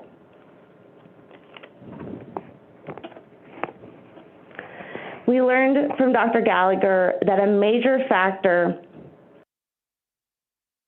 of his opinion on Saria's manner of death was his personal assessment of the range of fire. Do you recall me asking you the question, besides the stippling and your determination that this was an intermediate gunshot wound, what other facts were you relying on to determine that this was a homicide, classified as a homicide? Do you recall that question? Not particularly, but we, all of our cases are signed out with review of the autopsy findings, toxicology findings, investigative findings, and medical histories that are pertinent. All that's put together before the certification to determine the cause and the manner. And you recall in that conversation responding to that question, well, certainly like you mentioned, where she was found is certainly an unusual location, but the main finding of a gunshot wound that is further away that an individual holding the gun should be able to accomplish on one's own self is a major factor in the determination of the manner. Do you recall making that statement? I agree with that statement. Do you recall me she was found as... Range of fire was a major factor in Dr. Gallagher's opinion. But if you recall from Dr. Gallagher's testimony, he based his assessment of range of fire not on a test fire, but on his training and experience and on looking at the stippling. If you recall, he also said that he would defer to a ballistics expert if their opinion was different. If you recall, he estimated that the range of fire in this case was approximately 2 feet. But what did we learn from Ms. Castle, the ballistics expert, the person who actually did test fire?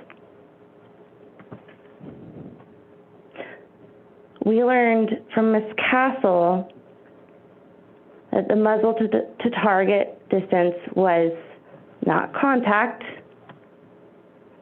up to 12 inches, most likely 6.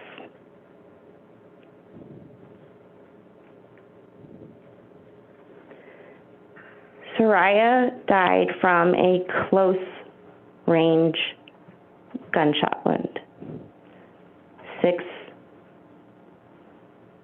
from not contact to 12 inches to 6 inches from her head.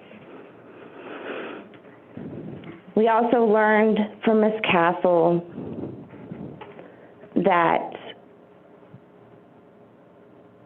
the gunshot was slightly upward.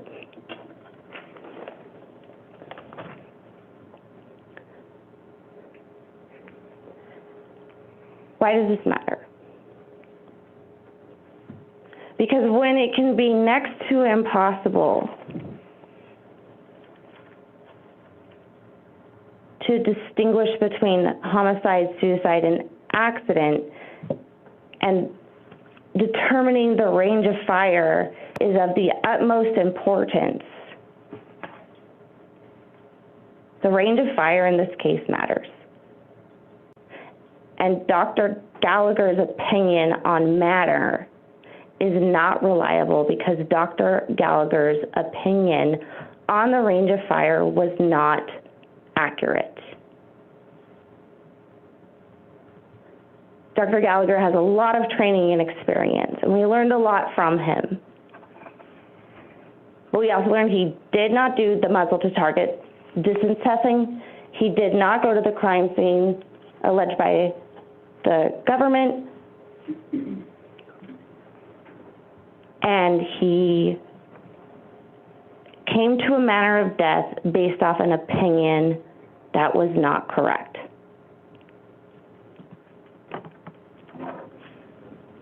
Homicide, suicide, or accident.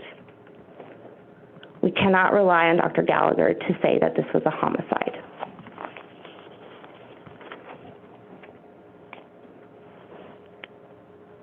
The government wants you to believe this was a homicide.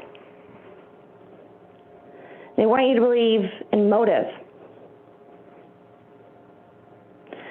They want you to believe that Mr. Hildabrand was able to get a gun 6 to 12 inches away from his wife and kill her without leaving a single defensive wound on Mrs. Hildabrand. And let's talk about the circumstances surrounding 2:48 a.m. Let's talk about what led up to that. Let's talk about Mr. Hildabrand. You heard from multiple witnesses, both from the state and the defense, that Mr. Hildabrand is not a violent person. And that was never contradicted. The government could have contradicted that if they had evidence of that, but you are allowed to consider the absence of evidence. So what do we know about Mr. Hildabrand? We have uncontradicted evidence from multiple people in this case that he was not a violent person. In fact, we heard that when he gets upset, he shuts down. Not a single witness ever heard fighting or arguing from that apartment. You heard how officers canvassed the area. You heard some left cards, they'd get calls back, they knocked on doors, they talked to people. Not a single neighbor heard an argument that night, or ever.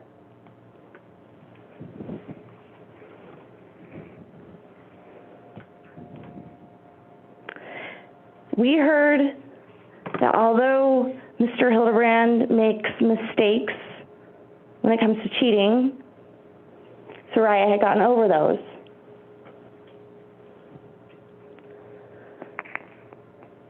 They were, for the most part, a normal newlywed couple. And on August 6, 2023, at 12:07 a.m., that was done.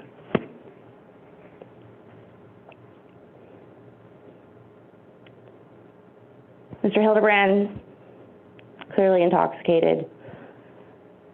Saria, happy with him. The government wants you to believe that they went from plaintiff's exhibit 297 at 12:07 a.m. to plaintiff's exhibit 298 at 12:55 a.m. What did you hear about Zarrius? What do you see? Zarrius was so intoxicated he could not get into the gaslight. The gaslight. He threw up in the Uber. He is sleeping.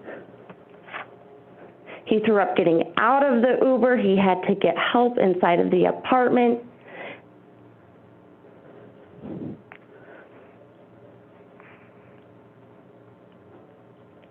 And they want you to believe that by 2:45 a.m., a mere hour and 55 minutes after this nonviolent person turned into a man who was mentally able to form a conscious objective and physically able to take a gun and get himself 6 to 12 inches from Saria's head while she's on their bed and pull the trigger again without leaving a single defensive wound on Saria. In an hour and 55 minutes from that. And they want you to make that determination not on evidence. They want you to believe there was a fight.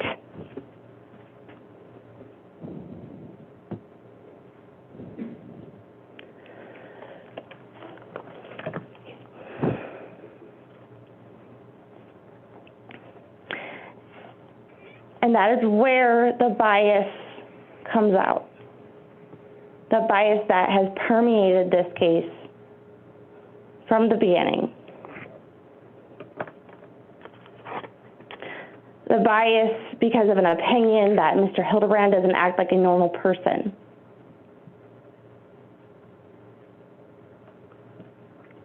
What is a normal person?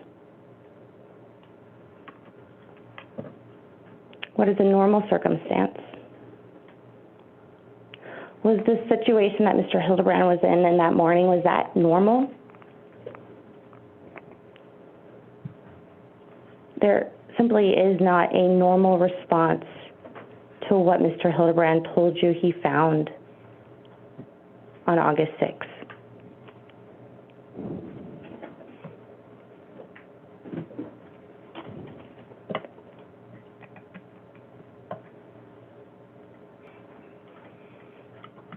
You've heard the government call Mr. Hildabrand selfish. You've heard them call him a coward, a narcissist, because they don't think he's normal.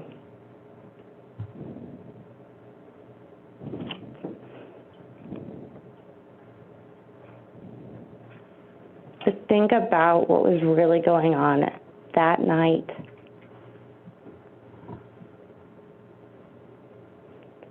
To believe the government's narrative that this could be an intentional homicide, an intentional murder, makes about as much sense as believing that Saria's death was a suicide.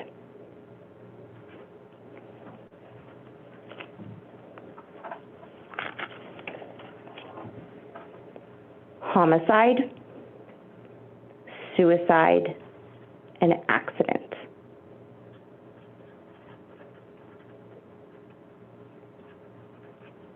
There's no motive for murder.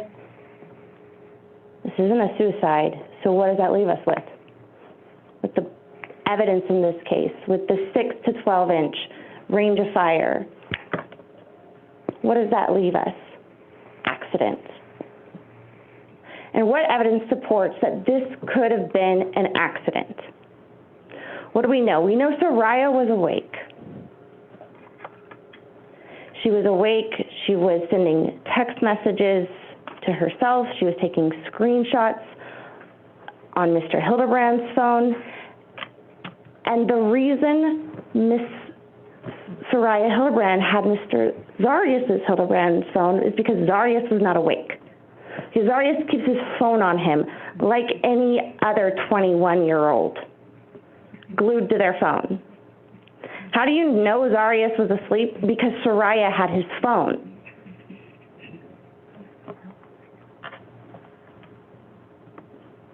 The evidence is clear that Saria had his phone. Saria was the least intoxicated.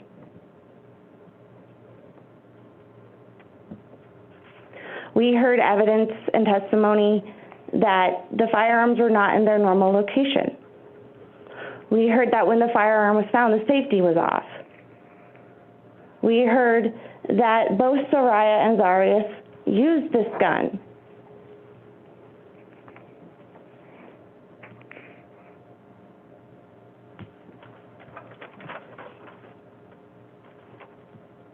And we heard that the direction of ejection was up and to the right.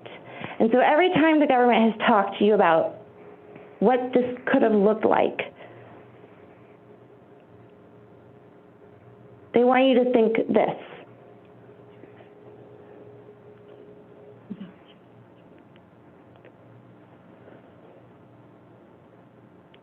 I submit to you that this was an accident. Saria had the gun. She went to the bedroom. She was messing around on it and accidentally discharged the firearm. Not intentionally, but accidentally. Up.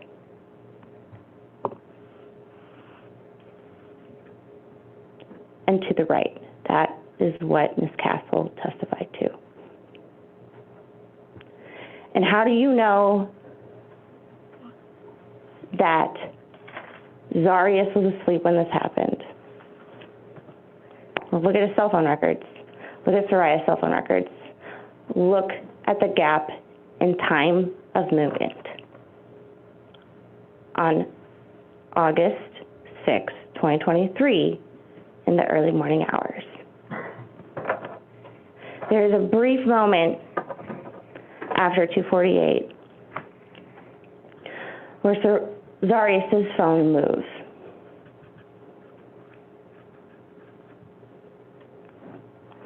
What did we hear? Where were Zarrius' pants in the morning? He woke up in his underwear, and his pants were not in the bedroom. They were over by the bathroom, and they were wet. Sir Hildabrand was so drunk, he tried to get up and go to the bathroom and couldn't make it. He was so drunk, he didn't know what happened to his wife that night. And the absence of any movement on those records in the hours directly after the 911 call show Zarrius was not functioning until he woke up and called himself on his phone, on Saria's phone.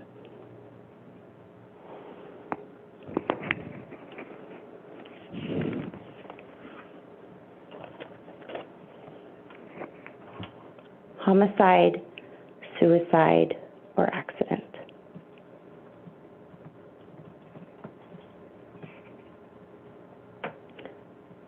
Zarrius told you he didn't know.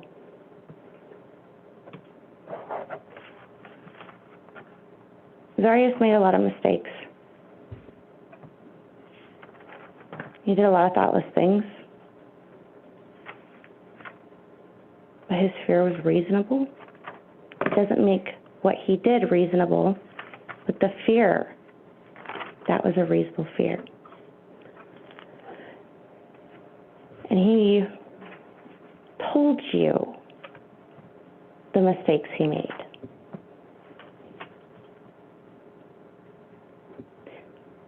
And if he was lying to you, don't you think a better lie would be, I didn't do it? It wasn't me? Not, I don't know. He doesn't know because he has no memory.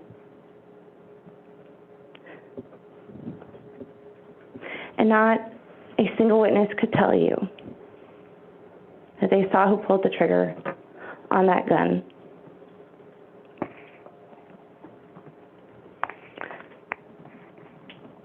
Homicide, suicide, or accident. This case is about reasonable doubt because this could be an accident.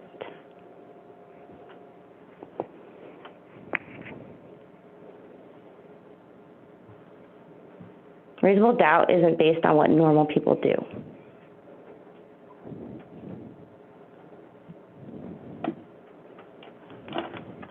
Reasonable doubt is based on reason and common sense. It is based on the absence of evidence.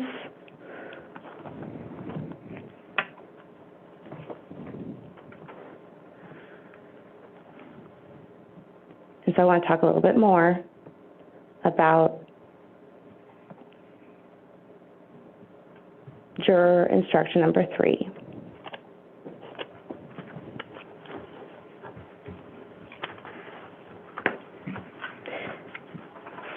There's an old saying that you'll never really understand a man until you walk a mile in their shoes.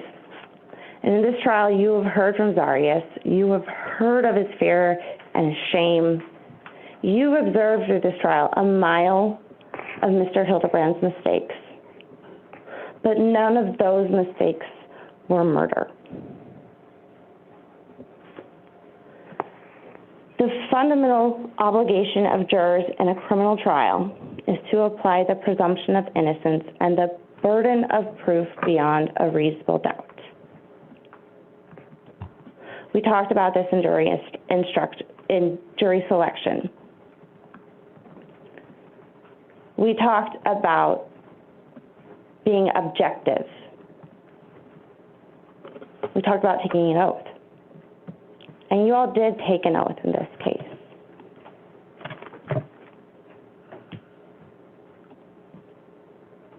And in jury selection, I talked to you a little bit about the different standards we have in law. I didn't talk to you about probable cause, but we've heard about probable cause in this case. Probable cause is the standard that applies when the government wants to get a warrant to search a home. Probable cause. We've heard, when we were doing jury selection, we talked about preponderance of evidence, if you recall that. Preponderance of evidence means more likely than not, 51% chance.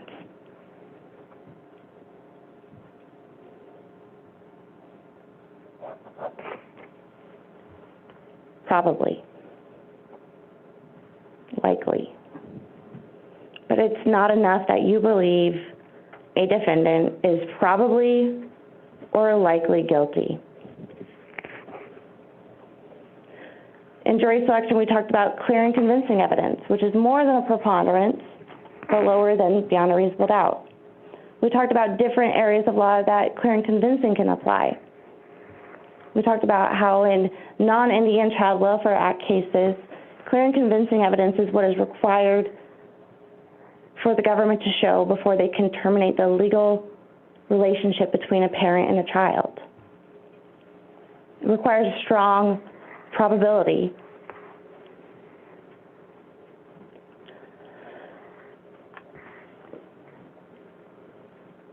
And we know that reasonable doubt requires more.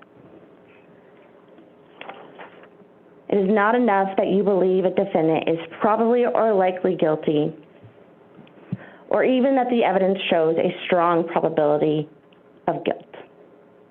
The law requires more.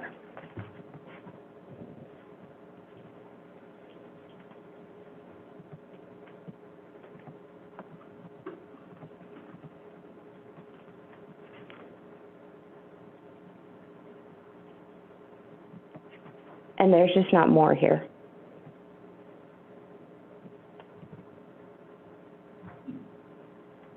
Homicide, suicide, or accident. Those are the three plausible manners of death in this case.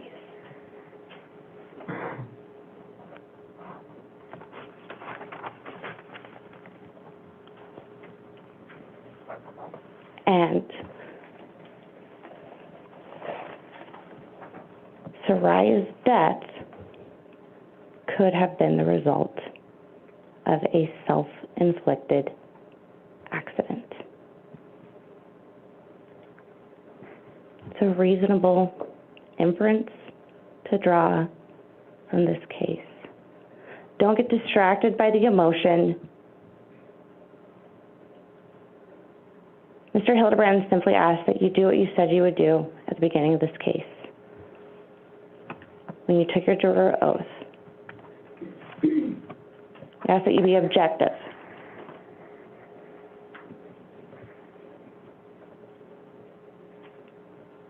Don't let your emotion distract you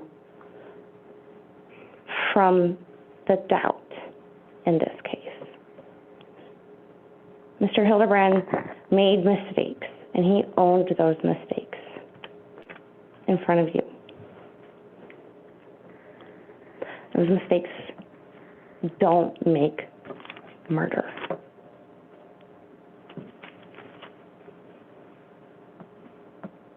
Objectively, the government has not shown their case through proof beyond a reasonable doubt. And that is why we ask, when you go back and deliberate, to take your time. There is only one verdict that should be returned in this case, and that is not guilty on every count. Thank you.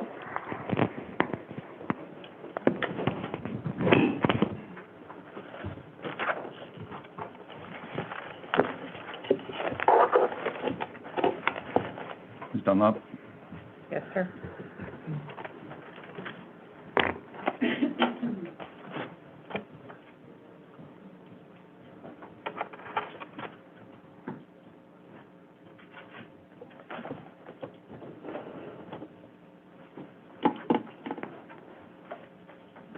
The defendant would have you believe that this case is about a series of just unfortunate choices and mistakes. What a belittling and trivializing way to think about this. The defendant cheated on his wife, he got drunk, he got caught, he pulled a gun on her, he pulled the trigger 6 to 12 inches from her head.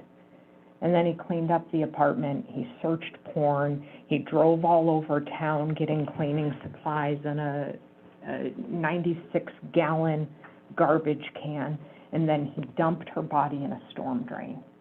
And then he reported her missing and walked through the woods with her mother searching for her. These are not choices and mistakes. These are evidence of intent, evidence of intentional murder.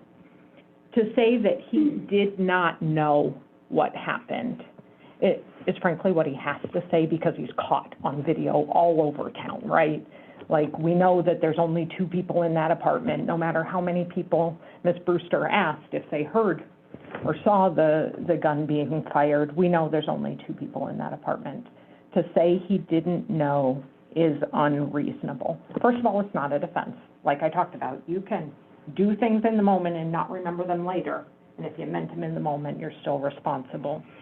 And that, at best, gets him to murder in the 2nd degree. But that's not what happened. It is unreasonable to think that a 9mm weapon went off inches from his head and he didn't hear it. The neighbor across the courtyard is calling it in, but he didn't wake up to this tragic accident. That's just not what happened. It's not reasonable. Ms. Brewster has said many, many times there's no evidence of a confrontation, that they fought about this.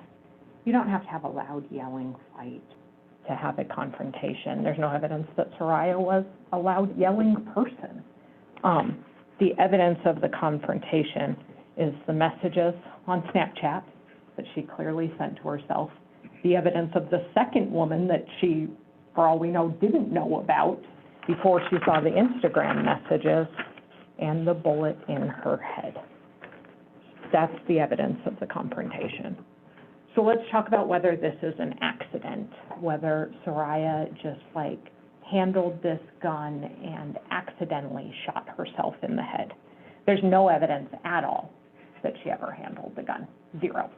The only evidence we have is the defendant says she's fired it before. We don't have her DNA on the gun. We tested it. Nobody's ever seen her other than him with it. There's no evidence that she ever handled the gun. We also know she's not terribly drunk. Why would she be playing with it? Why would she pick up this gun in that moment? No rational reason for it. What we do know is that guns are on the defendant's mind. He's searching them all day that day before they go out, all kinds of different armorers. He's looking at Springfield XBs, and he's looking at this particular gun manufacturer at 3:42 in the afternoon. Guns are on his drunk mind. He's the one that has it in his hand. And she's trained and professionally trained in handgun usage. The idea that she would have this kind of accident doesn't make sense. And his response to it is the main thing that proves it wasn't an accident. If it was an accident, you don't think, man, people are going to think the worst of me and think that I did it. That makes no sense. It's not that he's not normal, he's not reasonable. And that's what reasonable doubt comes down to, right? We're going to put 12 of your heads together, use your common sense and your reason, what you know about the way the world works, and say, is this explanation reasonable? And if it's not, you do not have a reasonable doubt. It's not reasonable to think it was an accident that he slept through and woke up to in the morning. And then the final thing I want to address, because this is really an important evidentiary point that is just grossly misstated, is the Dr. Gallagher-Samantha Castle testimony. When the defense talks about the ejection pattern, that's the pattern of the shell casing leaving the gun. That is up and to the right. That is different than the trajectory of the bullet into her head. The trajectory of the bullet into her head is what the medical examiner looks at, and the medical examiner looked at that, and he found that it was front to back and minimally upward. And I'm not going to show the photo again, but you can look at it. You can see where it goes in and where it partially exits. It's front to back and just ever so slightly minimally upward, and it's on the left-hand side of her head. Right and upwards is the ejection pattern of the casing, and that's the ballistics expert's testimony. And you really have to listen to the medical expert and the ballistics expert together. It's what the cross-examination was all about, right? Like, this is your opinion, doctor, but would you defer to a ballistics expert who did muzzle-to-target distance testing? And he said yes. So in his experience, he's like, looking at 200 dead bodies a year, we can discredit that and say he's really busy, too busy to do a good job, or we can say, man, he's really experienced and has seen a lot of suspicious deaths. And he has, to a high degree of medical certainty, has to classify that death as homicide, suicide, accident, natural causes, or undetermined. Undetermined is an option he can choose and does choose. And he said homicide. And he said homicide because this is unlikely to be self-inflicted because of the distance. Just like Detective Clark said, he's responded to hundreds of suicides, and there is always a contact wound, and this wasn't a contact wound. And it wasn't a close contact either. It is 6 to 12 inches out. Now, the medical examiner might on his own put it a little further out than the ballistics expert, up to 2 feet. He said intermediate range, up to 2 feet. But he said, I would defer to the ballistics expert. And then the ballistics expert does her testing, and she says, yep, 6 to 12 inches. And when I heard that this might be self-inflicted, I tried to see if I could do that, and I couldn't. Like, she couldn't possibly hold the frame and pull the trigger in a comfortable way for it to be self-inflicted, to be front to back, slightly upward with her dominant hand or with her non-dominant hand. The only way you get that is maybe by thumbs. But like, why? Why would Saria be doing that? That isn't reasonable. There's no evidence she ever touched that gun at all. The defendant is searching and thinking about that gun before they even go out. It is on his mind, not her mind. He is the one that was caught cheating. He is the one that cleaned up and grossly handled Saria's body and dumped her in a storm drain and searched the woods with her mom, pretending that she was missing because he was afraid. Because he was afraid that he would get caught, not because he was sad about some tragic accident that befell his wife, but because he acted on a drunken impulse when he was backed into a corner. Ladies and gentlemen, that is murder in the first degree. It is not an accident. It is not a series of poor choices and mistakes. It is intentional murder. It is extremely reckless murder, murder in the second degree, and it is 2 counts of tampering with evidence. Thank you for your time and attention, and I recognize that this is a difficult case to work through as far as the facts and the evidence and the trauma of what happened. Objection. Overruled. But the state trusts that you are all going to go back into that jury room and use your common sense and reason and think about what a reasonable person would do in this situation. Evaluate all of the testimony, medical testimony, the expert testimony, and most critically, the defendant's testimony, and find that he's guilty of all the counts charged. Thank you. Next, I have just a few more instructions to read to you folks, and then we'll pick the alternates, and at that point, you'll start your deliberations. The attitude and conduct of jurors, I'm turning to instruction 34. The attitude and conduct of jurors at the beginning of their deliberations are matters of considerable importance. It is rarely productive for a juror at the outset to make an emphatic expression of his or her opinion on the case or state how he or she intends to vote.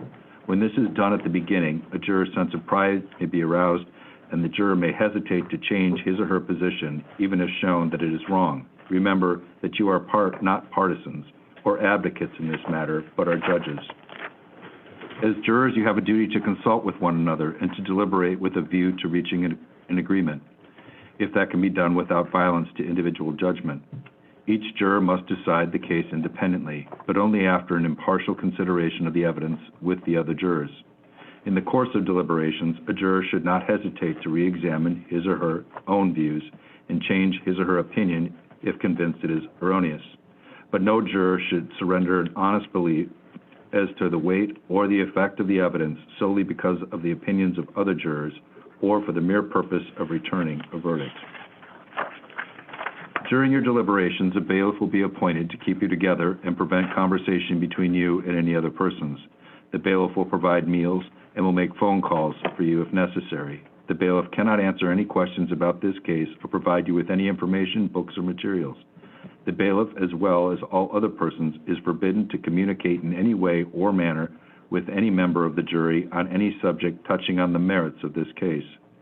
Bear in mind that you are never to reveal to any person, not even to the bailiff or to me, how the jury stands numerically or otherwise on the question of guilt or innocence of the accused until authorized by the court. Any violation of any item which I have cautioned you is to be reported to the court.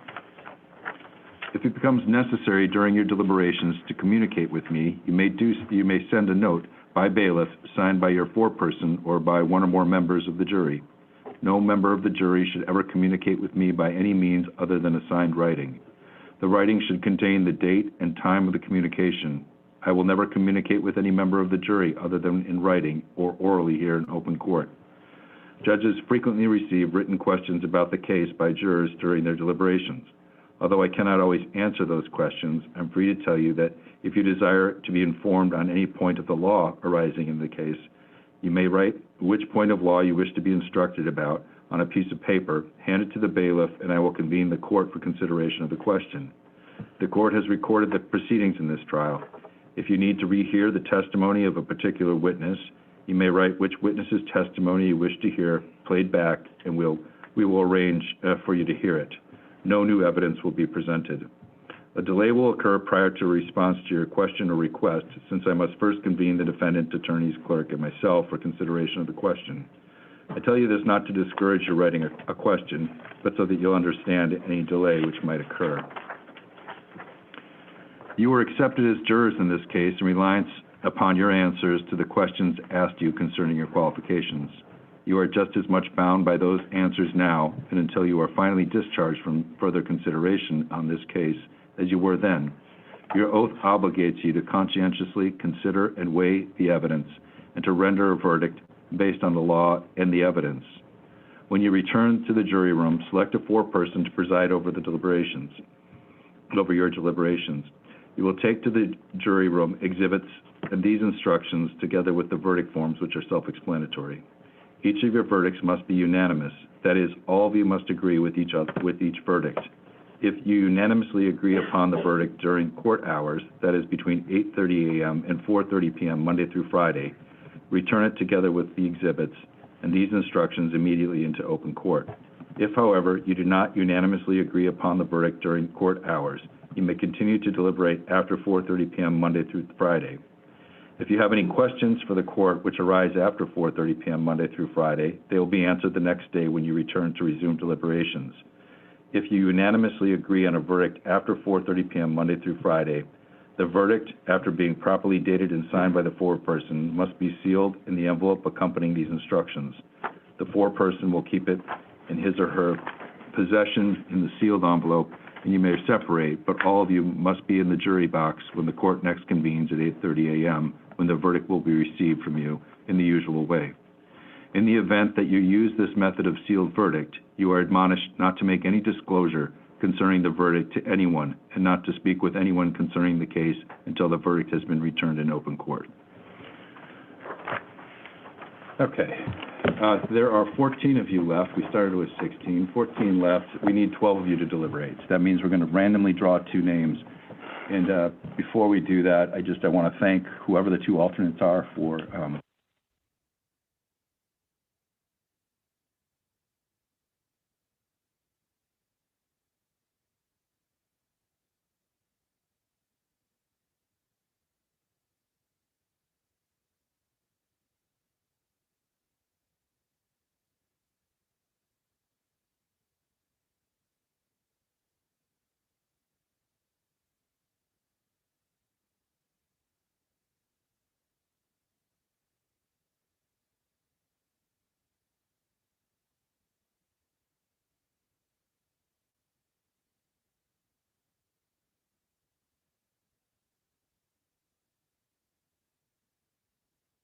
No, Preston, did you have a chance to order lunch? Yes. Okay, if you folks want to stick around and grab your lunch, you can. It'll take us a few minutes to get the exhibits ready to bring back to you. You're welcome to chat back there. I just ask that you not start your deliberations until the 2 alternates leave. You take your notes with you. You can take the instructions with you. And we'll have the exhibits back to you shortly. And again, thank you to the alternates very much.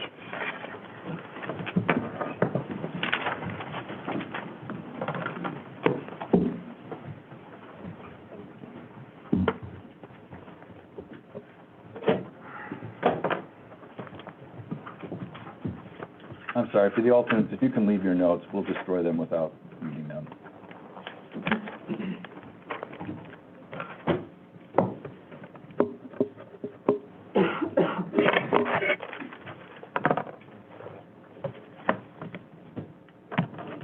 Thank you. Please be seated.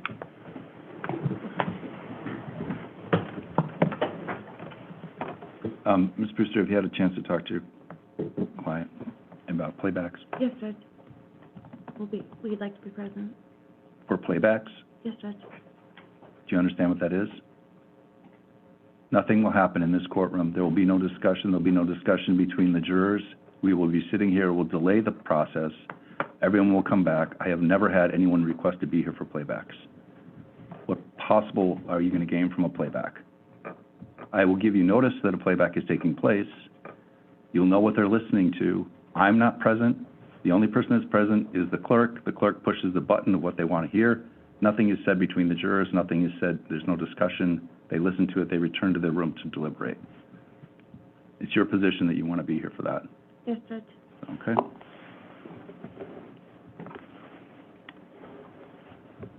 All right, then I'm going to ask that you stay at the courthouse through the remainder of the deliberations so that we're not delayed excessively for playbacks. Yes, Judge. Okay. I need your phone numbers as well. Your Honor, one thing I raised prior is whether we have to take an explicit waiver from Mr. Hildabrand about the concession of counts 3 and 4. I think you have to take an explicit waiver. It's a little late at this point. But I raised it earlier, and I didn't know what she was going to say in closing. I assume they've Defense talked. counsel assured me that that was not the case, that their argument was that there's no crime, and so because there's no crime, he can't be convicted of covering up a crime that didn't exist, and that's still your position, correct? Yes, Judge. Okay, so your position is there needs to be no waiver. Yes, Judge. So an accidental death Would still, generates an official proceeding for which evidence needs to exist for.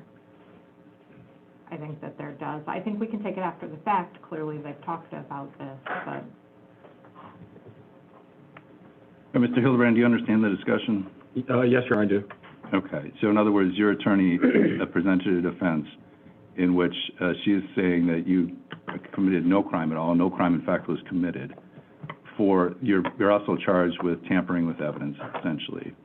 And that tampering doesn't necessarily have to accompany a criminal investigation, but some sort of official proceeding. And the state is saying that even an accidental death, there would have been an investigation into that death, and that investigation in and of itself, you could be found guilty of interfering with that investigation. Do you understand that? I do, Your Honor. Now, your attorney disagrees with that analysis. I'm not making a decision one way or the other on that analysis, but there is some case law that if an attorney is going to waive and concede one of the counts, that the defendant needs to be a part of that decision. Do you need to talk to him? Judge, I don't feel comfortable with this at all. I did not concede a single thing. I asked the jury. I just explained to him that you did not concede that. And that's your position, that you haven't conceded anything, and I understand that. I'm explaining their position that you have. And I think this is too late, too little too late if there is an issue here. I trusted that you had this conversation with him and that he understood what you were doing and that you have made an evaluation of the law and that was your decision. Correct? So that he's not waiving anything from your perspective. There's no waiver, Judge. Okay. All right. Thank you. Anything else? No. Okay. Make sure you leave phone numbers with Madam Clerk. And I said I don't want you leaving the courthouse. I don't want you to leave any further than the PD's office. Understood. You need to be within 15 minutes coming back if we're going to come back for playbacks. Understood. All right. Do you want me to sit in here for playbacks? I guess I will be sitting in for playbacks. Only if you want to be here, Judge. I don't want to be here for playbacks. I've never had anyone ask to be here for playbacks. I have done it in the past, Your Honor. Okay. Are you going to be here for playbacks? If the defense is here, the state will be here, Judge. I do think that if they ask to, they might ask to handle the gun, and I assume we'll all be here for that. They're not going to be handling the gun. They can take a look at the gun. Yeah. We're not going to take the gun out of the package and let them handle the gun. No, that's what I'm saying, but they might ask to handle the package. All of those things, any questions, yes, I would obviously, well, depending on the nature of the question, I leave it up to defense counsel as to whether, and to her client, as to whether they want to be here. That's very different. That's, Yeah. yes. No, but they would have to do that in Let me finish. That, you would all be given notice of, given the opportunity to come over. We'll have a discussion about it. If it's that they want to see some piece of physical evidence that was not sent back to them, in this case, the gun, we would have you folks here. We would set up the gun. They could do a walk-by. There wouldn't be any discussion. There's not going to be any involvement with you folks other than observing that. Right.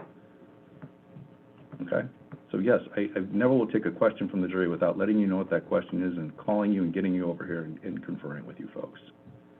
The playback, it's a waste of time, frankly, but it's your right. All right, thank you. Off record.